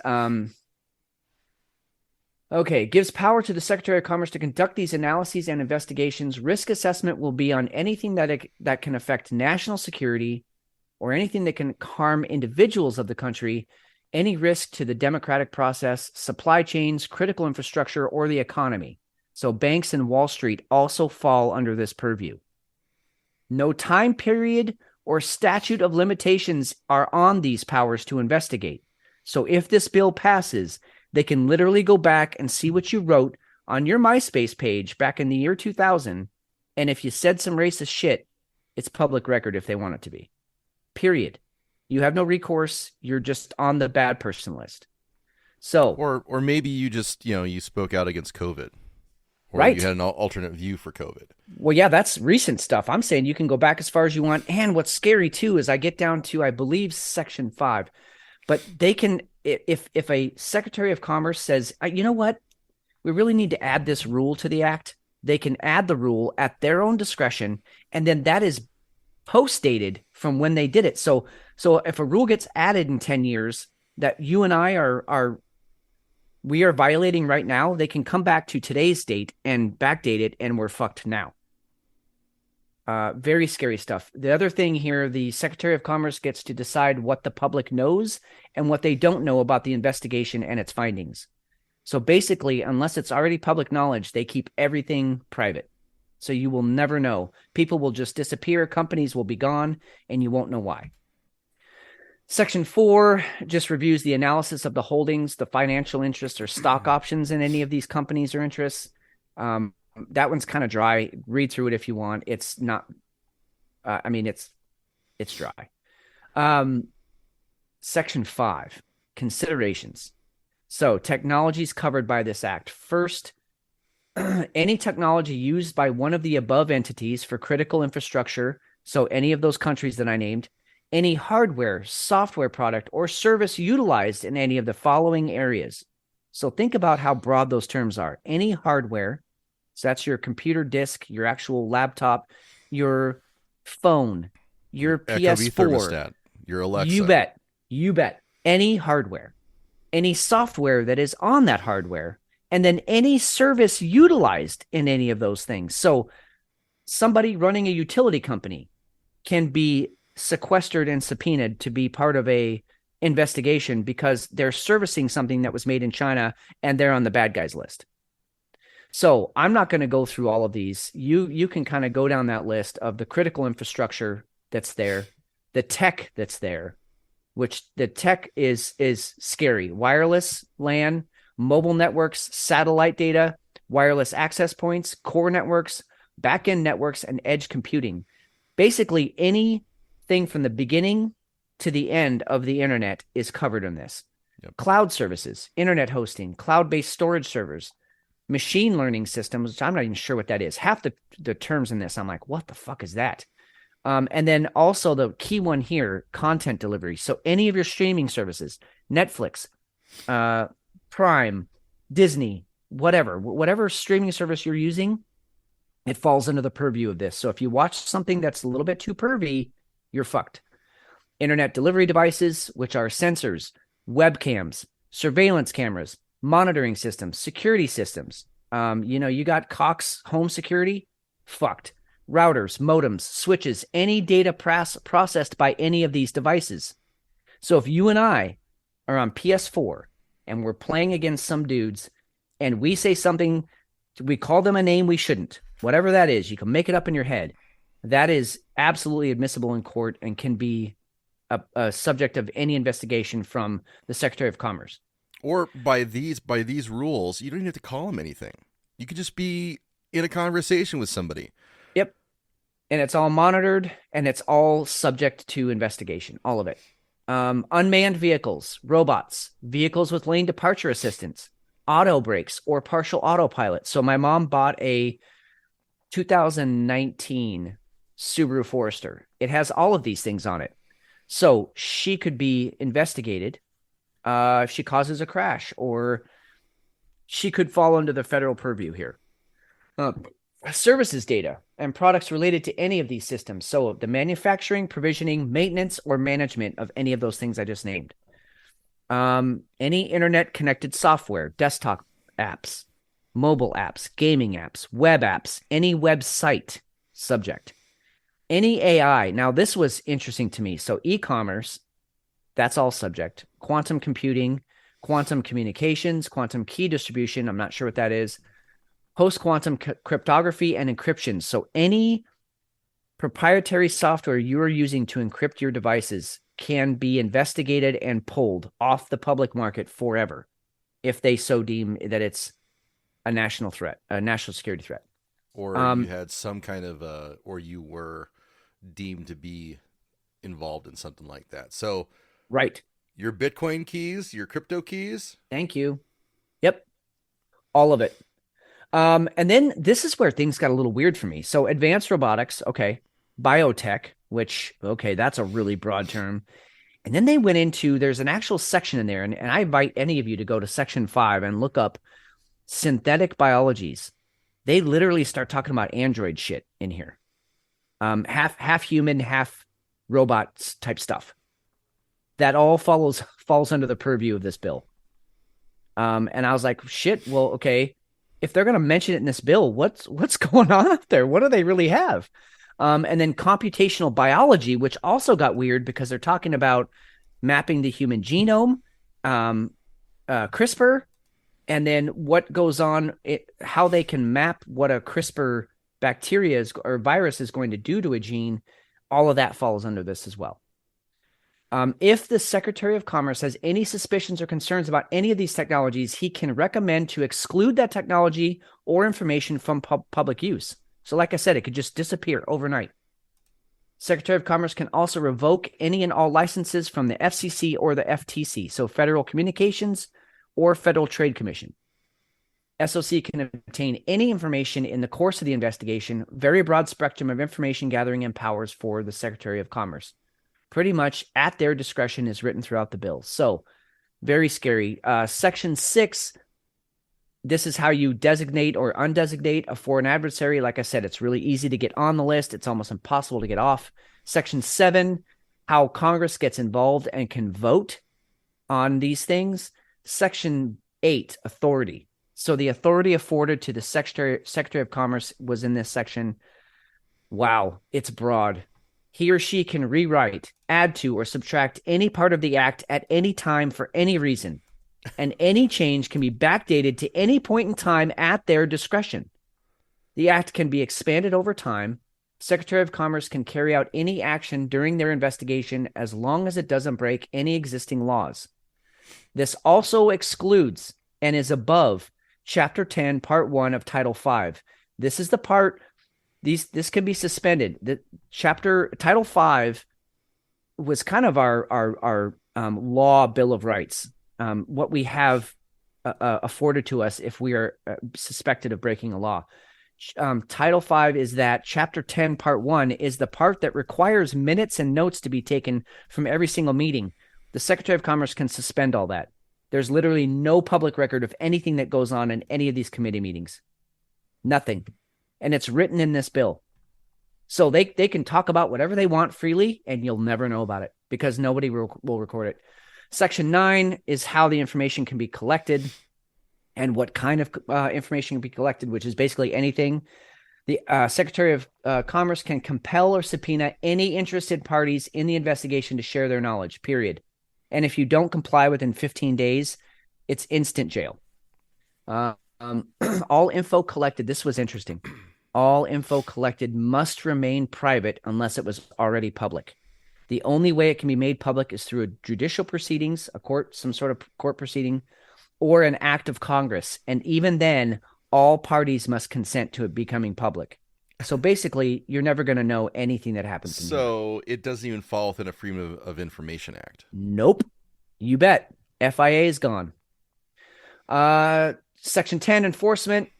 This was scary too. The Secretary of Commerce can direct any federal agency. I named a few earlier, but you talk about the alphabet soup, CIA, FBI, NIS, anybody, military intelligence, to inspect, search, detain, seize, or impose temporary denial orders with the respect to items in any form. So it can be paper, it can be data, it can be your brain trust, what's in your head, anything. You basically, they can research it all. Section 11 talks about the penalties, civil penalties. This was interesting too. So civil penalties, a fine no more than $250,000 per individual, or twice what the original transaction was worth. So if you did something with Bitcoin and you made $3 million, they could fine you up to $6 million. But that's just the civil proceedings.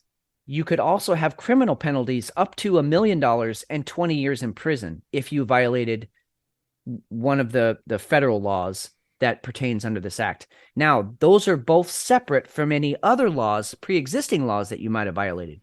So you could be looking at fines, stacking on top of each other because you broke this law over here and this law over here, plus you broke the Restrict Act. Pretty crazy. And plus, at that point, the federal district attorney's office gets involved, and they always go for blood. And then, of course, Section 12 just really sort of adjudicates how the judicial process works and what the court procedures are. So that is all 12 sections in a really tight little nutshell. I hope all of you got something out of it. Again, we'll put all of this in show notes so you can read a little bit more. And really, if you don't believe me, pull up this thing and have it next to you. Use mine as like the cliff notes, but then read the document. Because I didn't even get into all of the scary shit. This was just the stuff where I was like, whoa, this is a major, shift in policy here. This isn't about TikTok. This is about anybody who tries to get around. If you have a VPN in your house, which is basically, I don't want anyone to know what I'm looking up on my computer, so I'm going to bounce my signal off of some computer in Hong Kong. If you even try that process, bam, you're immediately guilty of you have violated the Restrict Act, and they'll prosecute you. They'll find it, they'll find you, and you're fucked. Let's go to break real quick. We'll come back and we'll get into digest. Yeah. Okay. All Good. Right. So Fitz, this is a bill, and I find it fascinating. So you've got the Senate bill, which is actually trying to ban TikTok. And then you've got this bill, which is called the TikTok bill. It has absolutely nothing to do with TikTok. Nope. But we want to outline, all of our quote unquote enemies, which I like how we go ahead and we list our enemies. It's so fucking brazen. That's something we would do. China, Cuba, Iran, North Korea, Russia, and Venezuela. We were just dealing with Venezuela a few months ago over oil. Well, sure. Iran, we had our puppet government in there. We've been trying to deal with Iran. Cuba's an open, it's still a dictatorship, but it's open. We haven't had any dealings with them that were even remotely bad in a really long time. No. Other than their health systems making us look bad. And then, of course, you've got China and you've got Russia, which you throw those two big ones on there because it's China and Russia. Well, yeah, and at this point you have to. So we've got these we'll call it an axis of evil, okay? And it's all under the guise of just taking more control and being able to fuck us. It is absolutely incredible. This is the Patriot Act on steroids. And everybody take a look. Patriot Act, okay? Yep. The Patriot Act is a U.S. law granting law enforcement more powers to prevent terrorist attacks. The Act, USA Patriot, is an acronym for Uniting and Strengthening America by Providing Appropriate Tools Required to Intercept and Obstruct Terrorism. There is no, this is so unconstitutional. Yeah. This is so, you can't do anything at all. No, I mean, you would, I mean, a government representative. I mean, this show is fucked. Yeah. No, a government representative would say to you, McShane, if you would like things to stay private, then don't put them on the internet. Don't use any technology. Yep. And you can look at whatever magazines you want to look at. You can do whatever you want to do inside of your home. That's all protected. However, if you have a nanny cam, if you have any webcams, if you have any security systems around your house, we are going to monitor all those for what you're doing inside your house and what goes on around your house. I mean, that's the absurdity of this, is that they can still rest back on the Constitution and say, no, we're not violating your rights. If you want to stay private, have everything in your house private. Well, then you're going to make me look like a fucking shut-in, one of these, tinfoil hat wearing assholes that nobody has ever talked to, because you don't even see me come and go, because I won't do it until it's after 2 a.m. because I don't want to be, seen by my neighbors doing stuff. You're going to force me to be one of the creepers when all I want to do is just live my life and just do my shit. And I don't want to be on film doing it. And it's just, it's insane, man. I'm glad you brought up the Patriot Act, because I feel like the Patriot Act did as much as it could do in its day. Right. But this is sort of saying, well, okay, now all these technologies exist. We're going to use the language in the Patriot Act and just come over the top of it with the wet blanket of, no, we're going to do the Restrict Act now. And it basically stops everything. And it restricts. Yep. It restricts. Yep. If you go to a site, we'll use TikTok as an example, just because sure, that's the hot button one. Use your VPN to get around being able to download it or being able to watch it online. 20 years in jail, $1 million fine for that. Yep. Seems to me that that's a dictatorship. That's China. That's Russia. How is this not a thing? You know what? I don't know. I want to here. Let's do this, because this is Lindsey Graham. Now, this was a bipartisan sign off for the House. Yeah, it was. Okay. Which is scary. We're going to protect you from China by spying on you. Let's try to get some answers out of the Senator Lindsey Graham, who supports this and is here now. You got to be kidding me, Senator. Did you read this? Yeah, I don't think I support the Restrict Act. You don't support this because you were named as one of the supporters, because this is garbage. Is this the one with John? There's two bills out there. One allows a review of businesses that are connected to China, give the Secretary the ability to protect our data. Is that the Restrict Act? We got S-686 right here, yeah. March 7th. Mm-hmm. And we got a bunch of Republicans supporting it, because this thing is crazy town. You don't want the government looking into your private phone. No, I don't. If they have a hunch you're colluding with the Russians, we remember how that turned out. Right. Yeah, no, well, the Constitution trumps a statute. So let me come back and, give you a better explanation. Here's the problem as I see it. China is the parent company of TikTok, and my nieces like TikTok. I don't mind them using TikTok. I just don't want the Chinese government to seize all their data and manipulate the information America sees for political purposes. China is helping drug cartels in Mexico.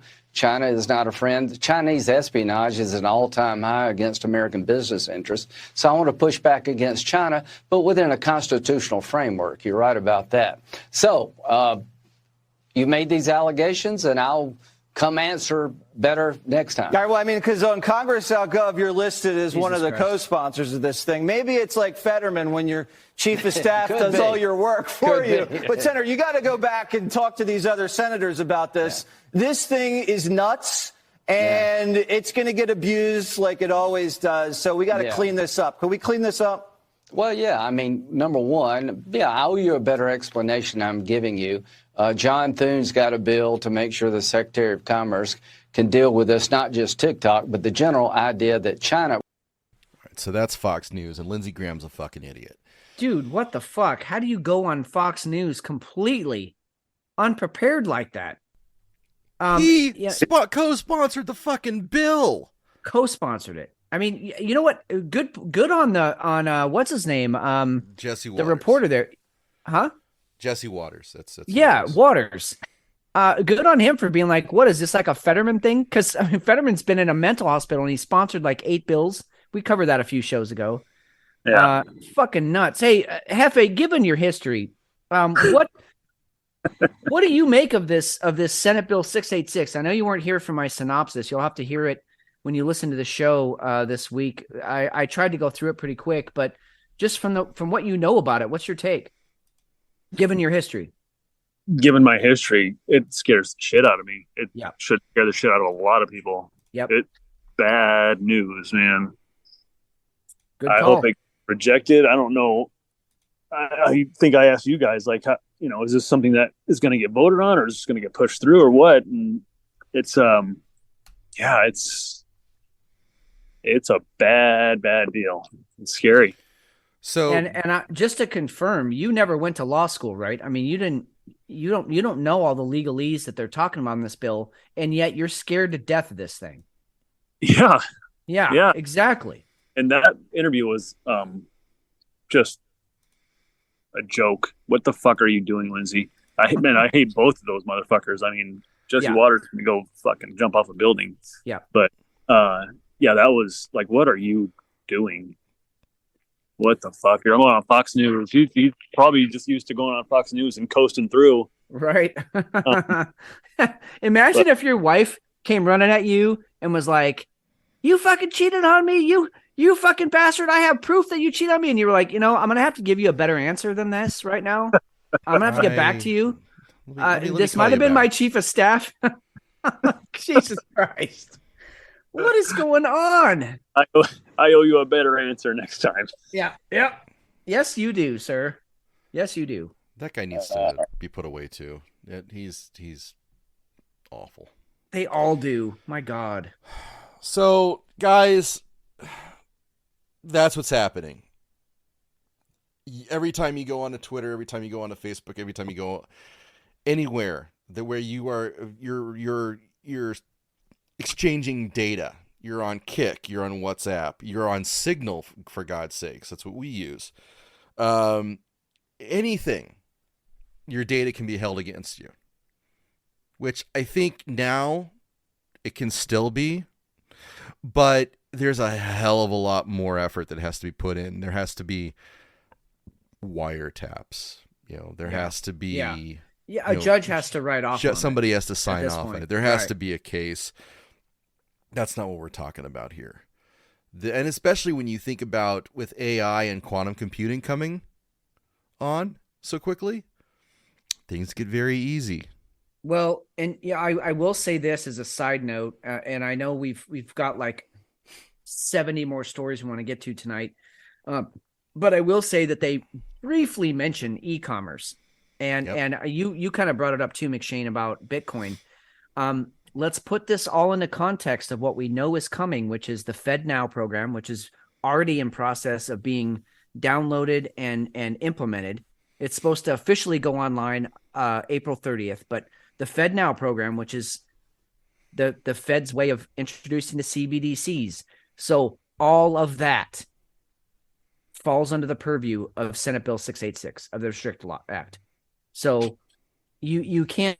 And I like how Lindsey Graham sort of slid in there that, well, the Constitution, trumps any act. Okay, but at what point? So I have to take this to the Supreme Court. If I bought a dildo that was somehow, it was banned in my state, I bought it with my Bitcoin. I have to take this to the Supreme Court to challenge the fucking Constitution because I spent $38.89. Just throwing out a number. I'm allegedly, this dildo that's illegal in Oregon. and I got to take it to the Supreme Court. How much in legal fees is that going to cost? I mean, who's going to really challenge this thing? Oh, no. Yeah. Who's going to be able to? Nobody's going to be able to. Right. Right. That's how you put away people in Russia. You throw them in the gulag and you can't do anything about it. That's what happens in China. People go away and that's it. Yeah. All right, let's get down to what's really, really important. Brazilian has 6 wives. Guys, do you guys want more wives? No. No. You know what my favorite part about this article was the comments. Oh, like, the comments were beautiful. Oh, I mean, these guys are like, dude, I can barely handle 1. Why would you want 6? I mean, that's basically the consensus. I'm not judging. Okay. This isn't a judgment, which is usually followed by an extremely judgmental comment. Based on your history. Based on my history, I would have been, if you're going to have 6, I would have been a little more picky and choosy. Right. Right. I'm just saying. I mean, why do you have 6 wives? But that said, you got to give it up to this guy. I mean, how do you pull that off? I mean, I guess, he's a fairly good looking dude. He's got tattoos and he's fairly built. He must have money. You got to have money. I mean, you got to have money to have 1 wife. Yeah. And then on top of it, he actually brazenly says he wants to have a child with each of them, at least 1 child. Yep. So he's a fucking breeder. He must have lots of money. I mean, that 1 kid takes a lot of money. 1 wife, 1 kid, 1 house takes a lot of money. You multiply that times 6, dude must be a billionaire. You know, the age range too is like 23 to 51 or something like that. Yeah. The women. And I kind of, so this was the part of the article that I kind of was like, he's kind of onto something here, because the older generation trains the younger ones on how to do certain things, whether that's, in the bedroom, you can let your mind wander, or how to cook or how to clean, or even because, I'm this is a very sexist view on things, but he's Brazilian. So we already know that they're extremely, it's all about the man in that culture. So I doubt any of these girls are going out and looking for a job. But whatever the skills are that he's looking for in a woman, the older generation girls can teach the younger ones kind of how to do these things and bring them up.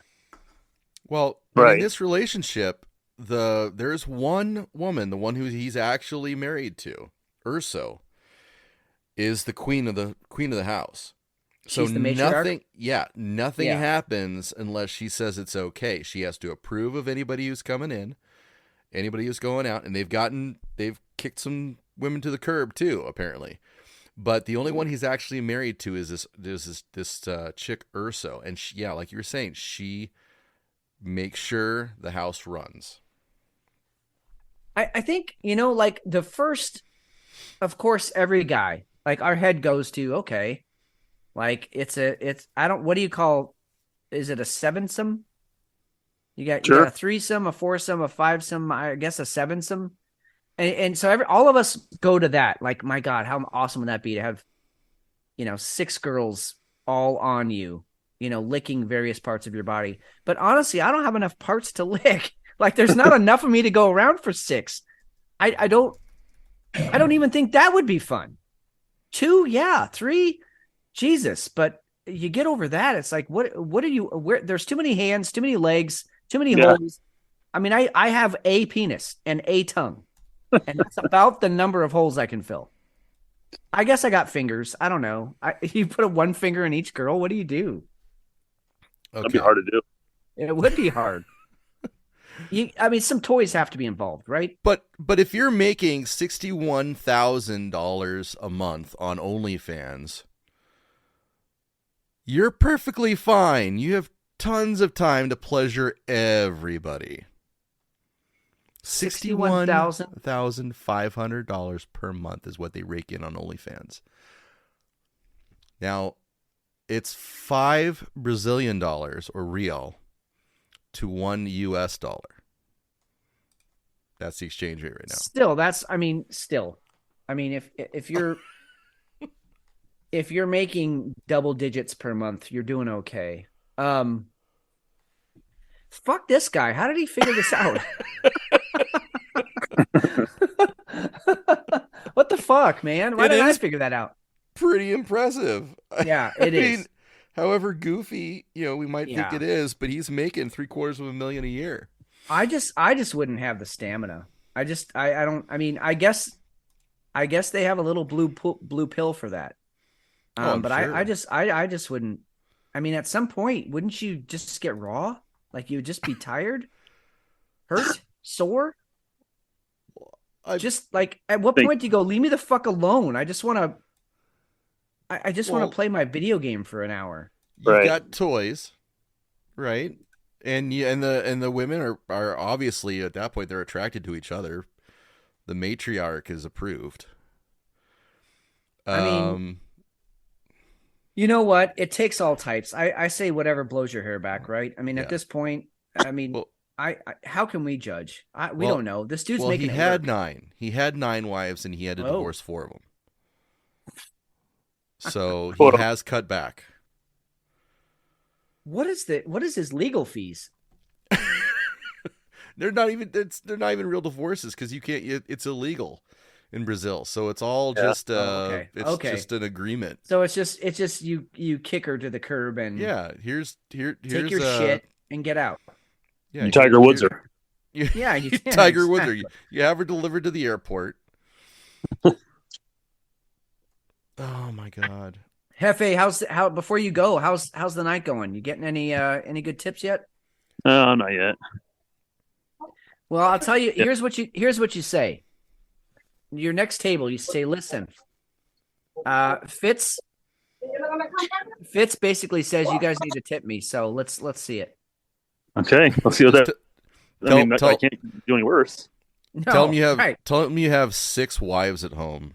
And you're in between OnlyFans sessions, so all of them are pregnant right now. Oh, fuck! Given my history, that's possible.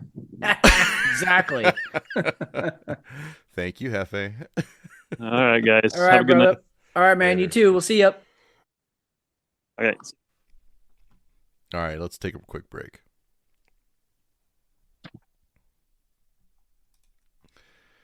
Hey, Fitz. Yeah. Did you know that Mark Hamill? Oh God, we're going there. We've got to. Mark Hamill lends Star Wars voice to Ukrainian air raid app. Attention, air raid alert, the voice says with a Jedi Knight's gravitas. Proceed to the nearest shelter. His career's over, right? Done? Oh God, I cannot tell you. I think I still have the handprint from when I face palmed on this one. I'm fairly certain my face is still swollen from what the fuck. I mean, I know, I get it. Mark Hamill, he's drinking the Kool-Aid. He's all about the liberal agenda. I'm not even gonna say woke because I'm tired of that term. It's done. But the super liberal, he's pro-Ukraine. He doesn't see that there's Nazis there. He doesn't see who Zelensky is. He doesn't see that we encroached on Putin's territory and that he's just trying to defend himself. He doesn't see any of that. And so if you're trapped in that little bubble, Mark, I can see where you would want to lend your expertise, talent to the war effort. But for those of us who and McShane, your post was perfect when you text on our group chat. The no that Luke let out when Vader said, "I am your father."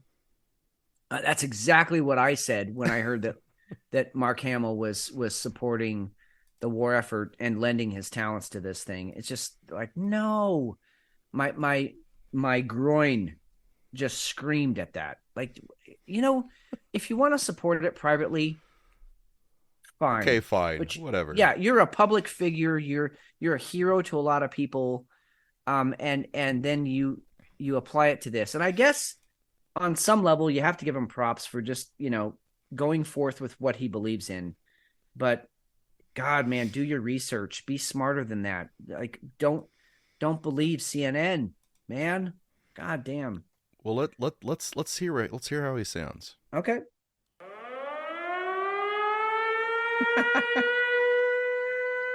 Attention. Air raid alert. Proceed to the nearest shelter. Don't be careless. Your overconfidence is your weakness. Attention. The air alert is over. May the force be with you. Attention. The air alert is over. May the force be with you. Oh, come on. Увага! Відбій повітряної тривоги. Увага! Dude, I swear this is not an April Fool's joke. This literally is what he recorded for them. Oh my God, it's so amazing. This is like the best ever.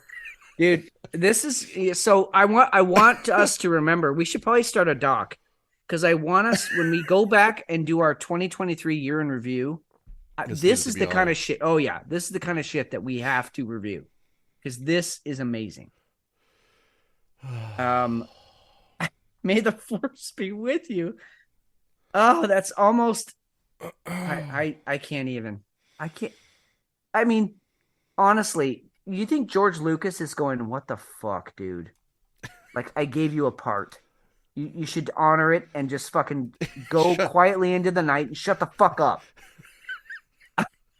Or maybe he's on board with it. Maybe he's like, yeah, dude, Ukraine, viva la Ukraine, do what you need to do. Oh my God. Are you going to play my girlfriend right here? I am Yes, so I in love am. with this girl. Oh my God. This is the comment section. And I'm saying this in jest, of course, because a woman like this would never have anything to do with me, right? I'm just not her type. But there is something about the way she talks, her facial expressions, the way she carries out her life, the way she lives her life, because she's on Instagram and TikTok, and you can get to know a person, which is kind of creepy. I guess I'm a stalker. That's like, good job. There is something about this girl that just when she talks, I shut the fuck up and listen. I love her. I love her. Well, let's shut the fuck up and listen. All right. So I saw this article on Instagram yesterday. Somebody had posted a screenshot, and I literally thought that it was a Babylon Bee article, and I just kept on scrolling, and I went, that doesn't really look like it. And so I scrolled back up, and this is what it said. Taliban militants fed up with office culture, ready to quiet quit. And that's what like all Gen Z and millennials do, is that they don't actually quit, but they just stop caring and they quietly quit, and then they eventually either get fired or just find a new job. Almost 2 years after the Taliban's take over Afghanistan, some jihadists who transitioned to desk jobs are tired of the 9 to 5. They're tired of the rat race, guys. This is not the Babylon Bee. It's from Time magazine. This is hard-hitting journalism about the Taliban. They're quiet quitting. Like, what kind of world do we live in? Here it is, Time magazine, Taliban militants fed up with office culture, ready to quiet quit. How is this real? I want to know what was going on in this journalist's head as they were writing this article. Like, I cannot believe that this is my life. I cannot believe that this is my life sitting here telling you the story, but that's what makes it fun. Anyway, somebody commented on Twitter and said, this could be darkly satirical comedy. Somebody else said there should be a Key and Peele skit for this somewhere. Another person said, how is this not a Babylon Bee article? Ladies and gentlemen, you get the point. This seems absurd. The way that this all came about is that a non-profit policy organization dedicated to studying life in Afghanistan released a report last month that surveyed how the jihadists were adjusting to normal city life now that the Taliban was ruling Afghanistan. And the responses were golden, and that's why this article and a few other articles were written. Broadly speaking, all of our interviewees preferred their time as fighters in what they considered a jihad. Now, the men find themselves shackled with the bureaucracy of running a country as they work civilian jobs and security positions, spend too much time in traffic and on Twitter, and yearn for the tranquility of village life. You're like living the life of a postal worker in America right now. Okay, the article only gets better. The shift to working within government structures has forced them to adhere to official rules and laws that they never faced before. They find clocking in for office work tedious tedious and almost unbearable. Although some said they were now getting used to the routine. Actually, this kind of sounds like stupid libs. They're like, I don't want to have a job. I just want to have fun. Oh, lazy. Then the article broke down the main reasons why these men were ready to quiet quit. First of all, the mundane office culture. I mean, what a classic. We all know it. Former fighters found themselves missing the freedom of the front lines as they adjusted to the mundane nature of office work. Siava, a 24-year-old former sniper, said that the Taliban used to be free of restrictions, but now we sit in one place behind a desk and a computer 24 hours a day, 7 days a week. Life's become so wearisome. You do the same thing every day. A former sniper. Oh, shit. Coming to bed, honey? Yes, dear. This is so strange. I feel like I'm having an out-of-body experience reading this article, truly. But moving on. In the report, they also cited a lack of social lives as one of their complaints. One guy said, work has heavily cut into their social lives, too. Those in Kabul, like me, work from 8 a.m. to 4 p.m., so most days, we don't get any time to meet each other. Welcome to our world, buddy. Again, with the libs in LA, it sounds like people having to go back to the office after being remote from COVID. Ugh, I can't spend half of my day running errands and just hanging out with my friends at brunch anymore. Like, no, Taliban, you can't. You sit down and you do your bureaucratic work, and people get mad at you. That's how government works. If they want to be upset at someone, they should actually just be upset at the American government who spent years weakening Afghanistan for them and then just left them with hundreds of weapons and hundreds of tanks so that they could take over. She's amazing. I love you, Brett Cooper. That is the comment section, and yes, the Taliban is quiet quitting. That might be the article of the week, though. Dude, the Taliban is quiet. I just love that. I mean, and I guess I'm speaking from a really sort of male point of view, but I think it's important for everybody to know. You know, this is the yearning that particularly I think our generation fell into, because by the time Gen X came around, it was sort of expected that you were going to go to college and get a degree and get some sort of, you know, upper echelon blue collar or white collar job, and that you were going to be in some cubicle and you work your way up in management, and someday someone was going to jerk you off with a gold watch. Right. And yet what our hearts are yearning for is the battle, the competition, the sweat, the blood, the tears, the passion, the fight of it. You know, let me fight for the woman that I want in my life. Let me fight for the country I believe in. Let me fight for some sort of cause for the weaker man. Right. That's what our hearts are beating in our chests for. And yet we're asked to go and sit in a cubicle with a fucking tie around our neck. And so the Taliban, who literally were fighting for their country and their women and their villages, their freedom. And now my favorite was that sniper who's like, I'm fucking stuck in traffic. I mean, this dude was killing people at a distance and being clapped on the back for it. And they probably drank whatever Afghans drink at night. He probably drank more than his fill and had any pick of any woman in the village he wanted because he took out some American scum. And now he's behind a desk. Or no, I'm sorry. He's behind a wheel, stuck in traffic, trying to get through the day and just trying not to fucking off himself because his life is meaningless. God, what a great, I'm so glad she attacked it the way she did. And and again, not to repeat, but this was a Time magazine article. This felt important enough to write up in Time. Crazy. Oh, it's awesome. It really is awesome. All right. Let's go ahead and take a quick break. We'll come back and we'll wrap things up. Excellent.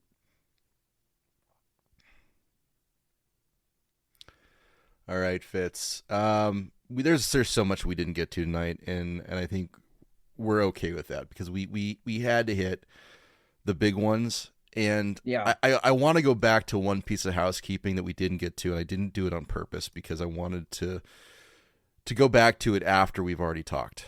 Yeah. Yeah.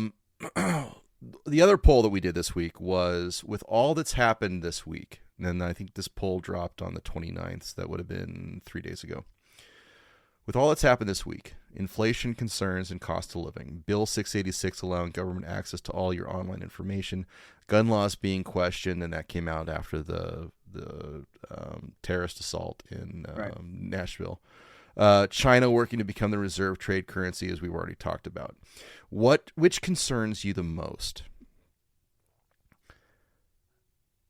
This is one of the 50 votes. Okay, 50 people took the poll. The important thing to me here is that we are so closely divided. Agreed.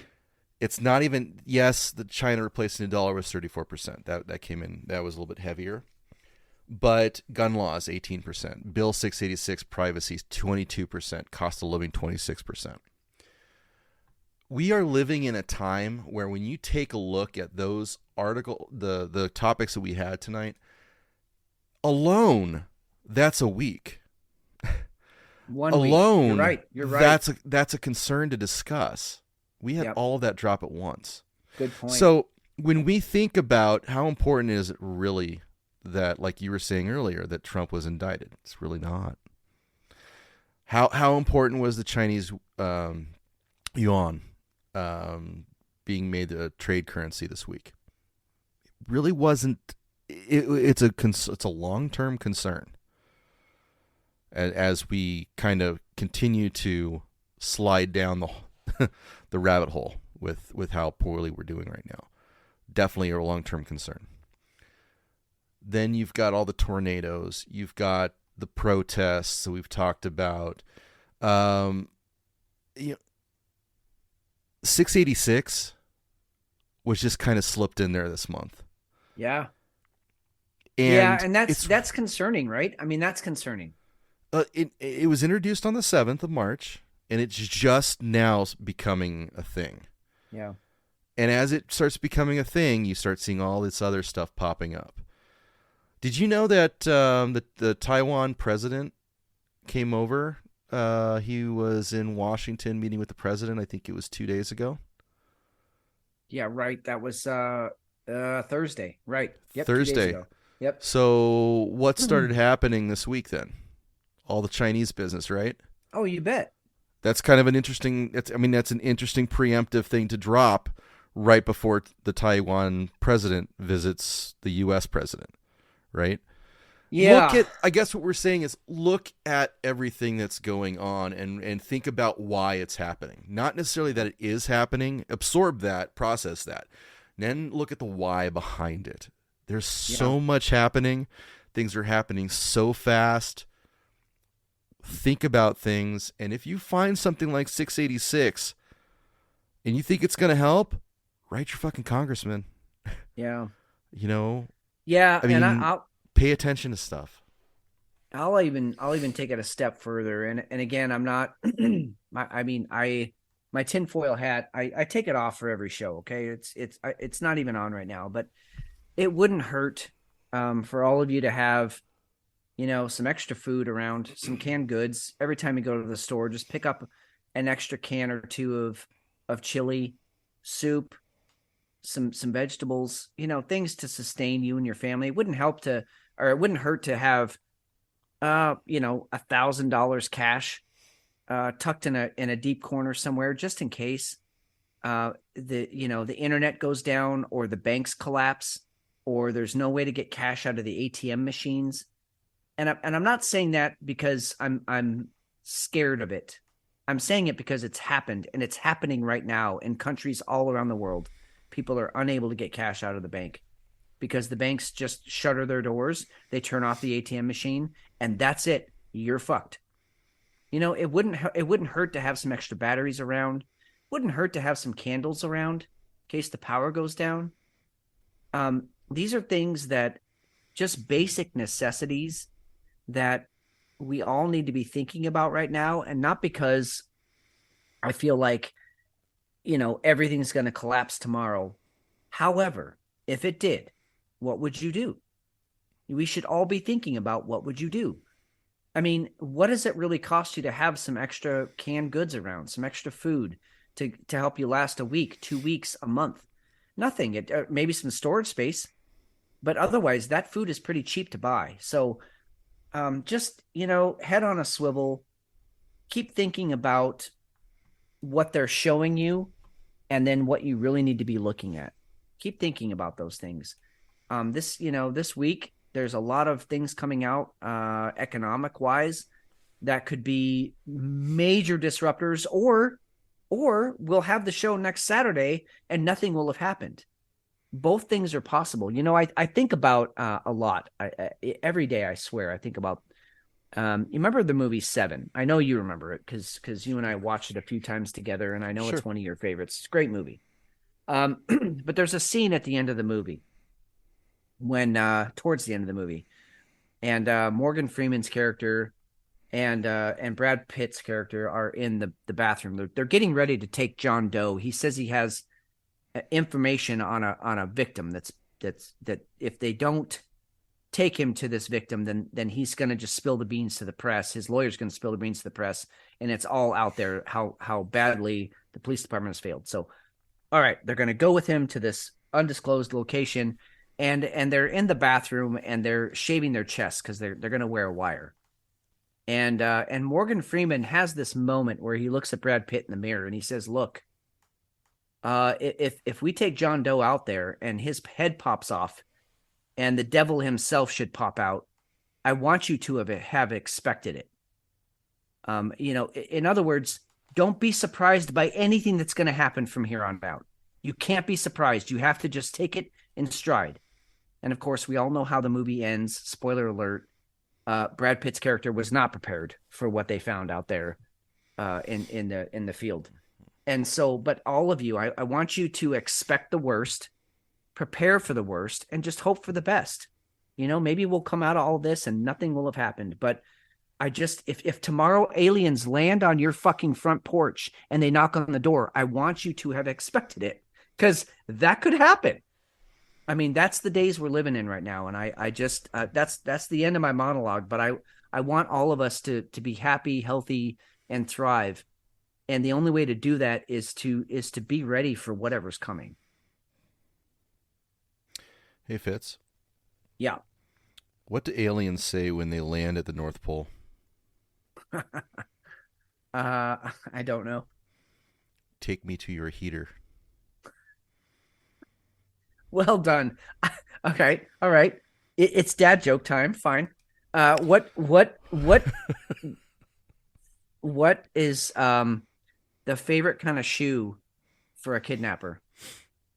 What? White Vans. God. Oh. And with that, which beer are you taking to bed? Taking the Imperial Stout. Yeah. Yeah, coffee coconut stout from WeldWorks. Enjoyed it. It's a little too sweet. So I don't know that I'm going to go back. These are two beers I don't know that I'm going to go after again, just because I see them. Yeah.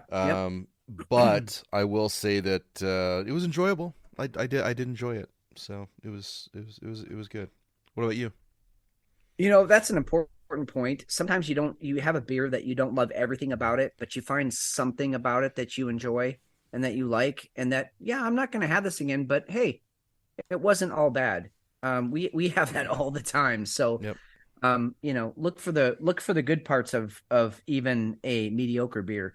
I'm sort of having the opposite problem, in that I loved both of my beers. I really loved both of my beers. And so I think I'm going to take a clue from our Brazilian friend. I think I'm going to take both of these beers to bed tonight.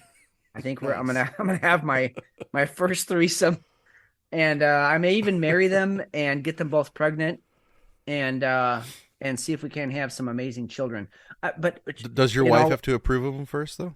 Well, of course. I'm on my way. As soon as we get off the air, I'm on my way to go check with her and make sure this is okay. In all honesty, really both of these beers sort of exceeded my expectations. I wasn't really sure what I was going into with the volume 1 of Life, but it was a barley wine, so I kind of had an idea. It was better than I thought it was going to be. And then I think this Neptune, the one from Threshold, I think it's probably one of the best Baltic porters I've had in years, and I can honestly say that it just consistently solid the whole way through. So everybody's coming to bed with me. Really solid night of beers for me. So I'm a happy boy. Awesome. Yeah. You want to follow us on Twitter? It is at whiskey_hell. Reach out to us via email if you like, whiskeyhellpod@gmail.com. The website is whiskeyhellpod.com. If you guys want to check that out. So we love the feedback. Thank you, everybody who chimes in on the polls, all the comments throughout the week, even the stories. We don't always get to them, but we do appreciate it, and we love that you guys take an interest in that. And then, honestly, that's what we do. So the fact that everybody else is starting to chime in and find stuff, that's massively important. If we don't do anything else with this show, that I love that we made that kind of a mark. So thank you very much. Love it. All right, we'll be back next week. We're back on our normal recording Saturday nights and posting Monday. So thanks for listening. I'm Steve McShane. I'm Fitz. We'll talk to you soon.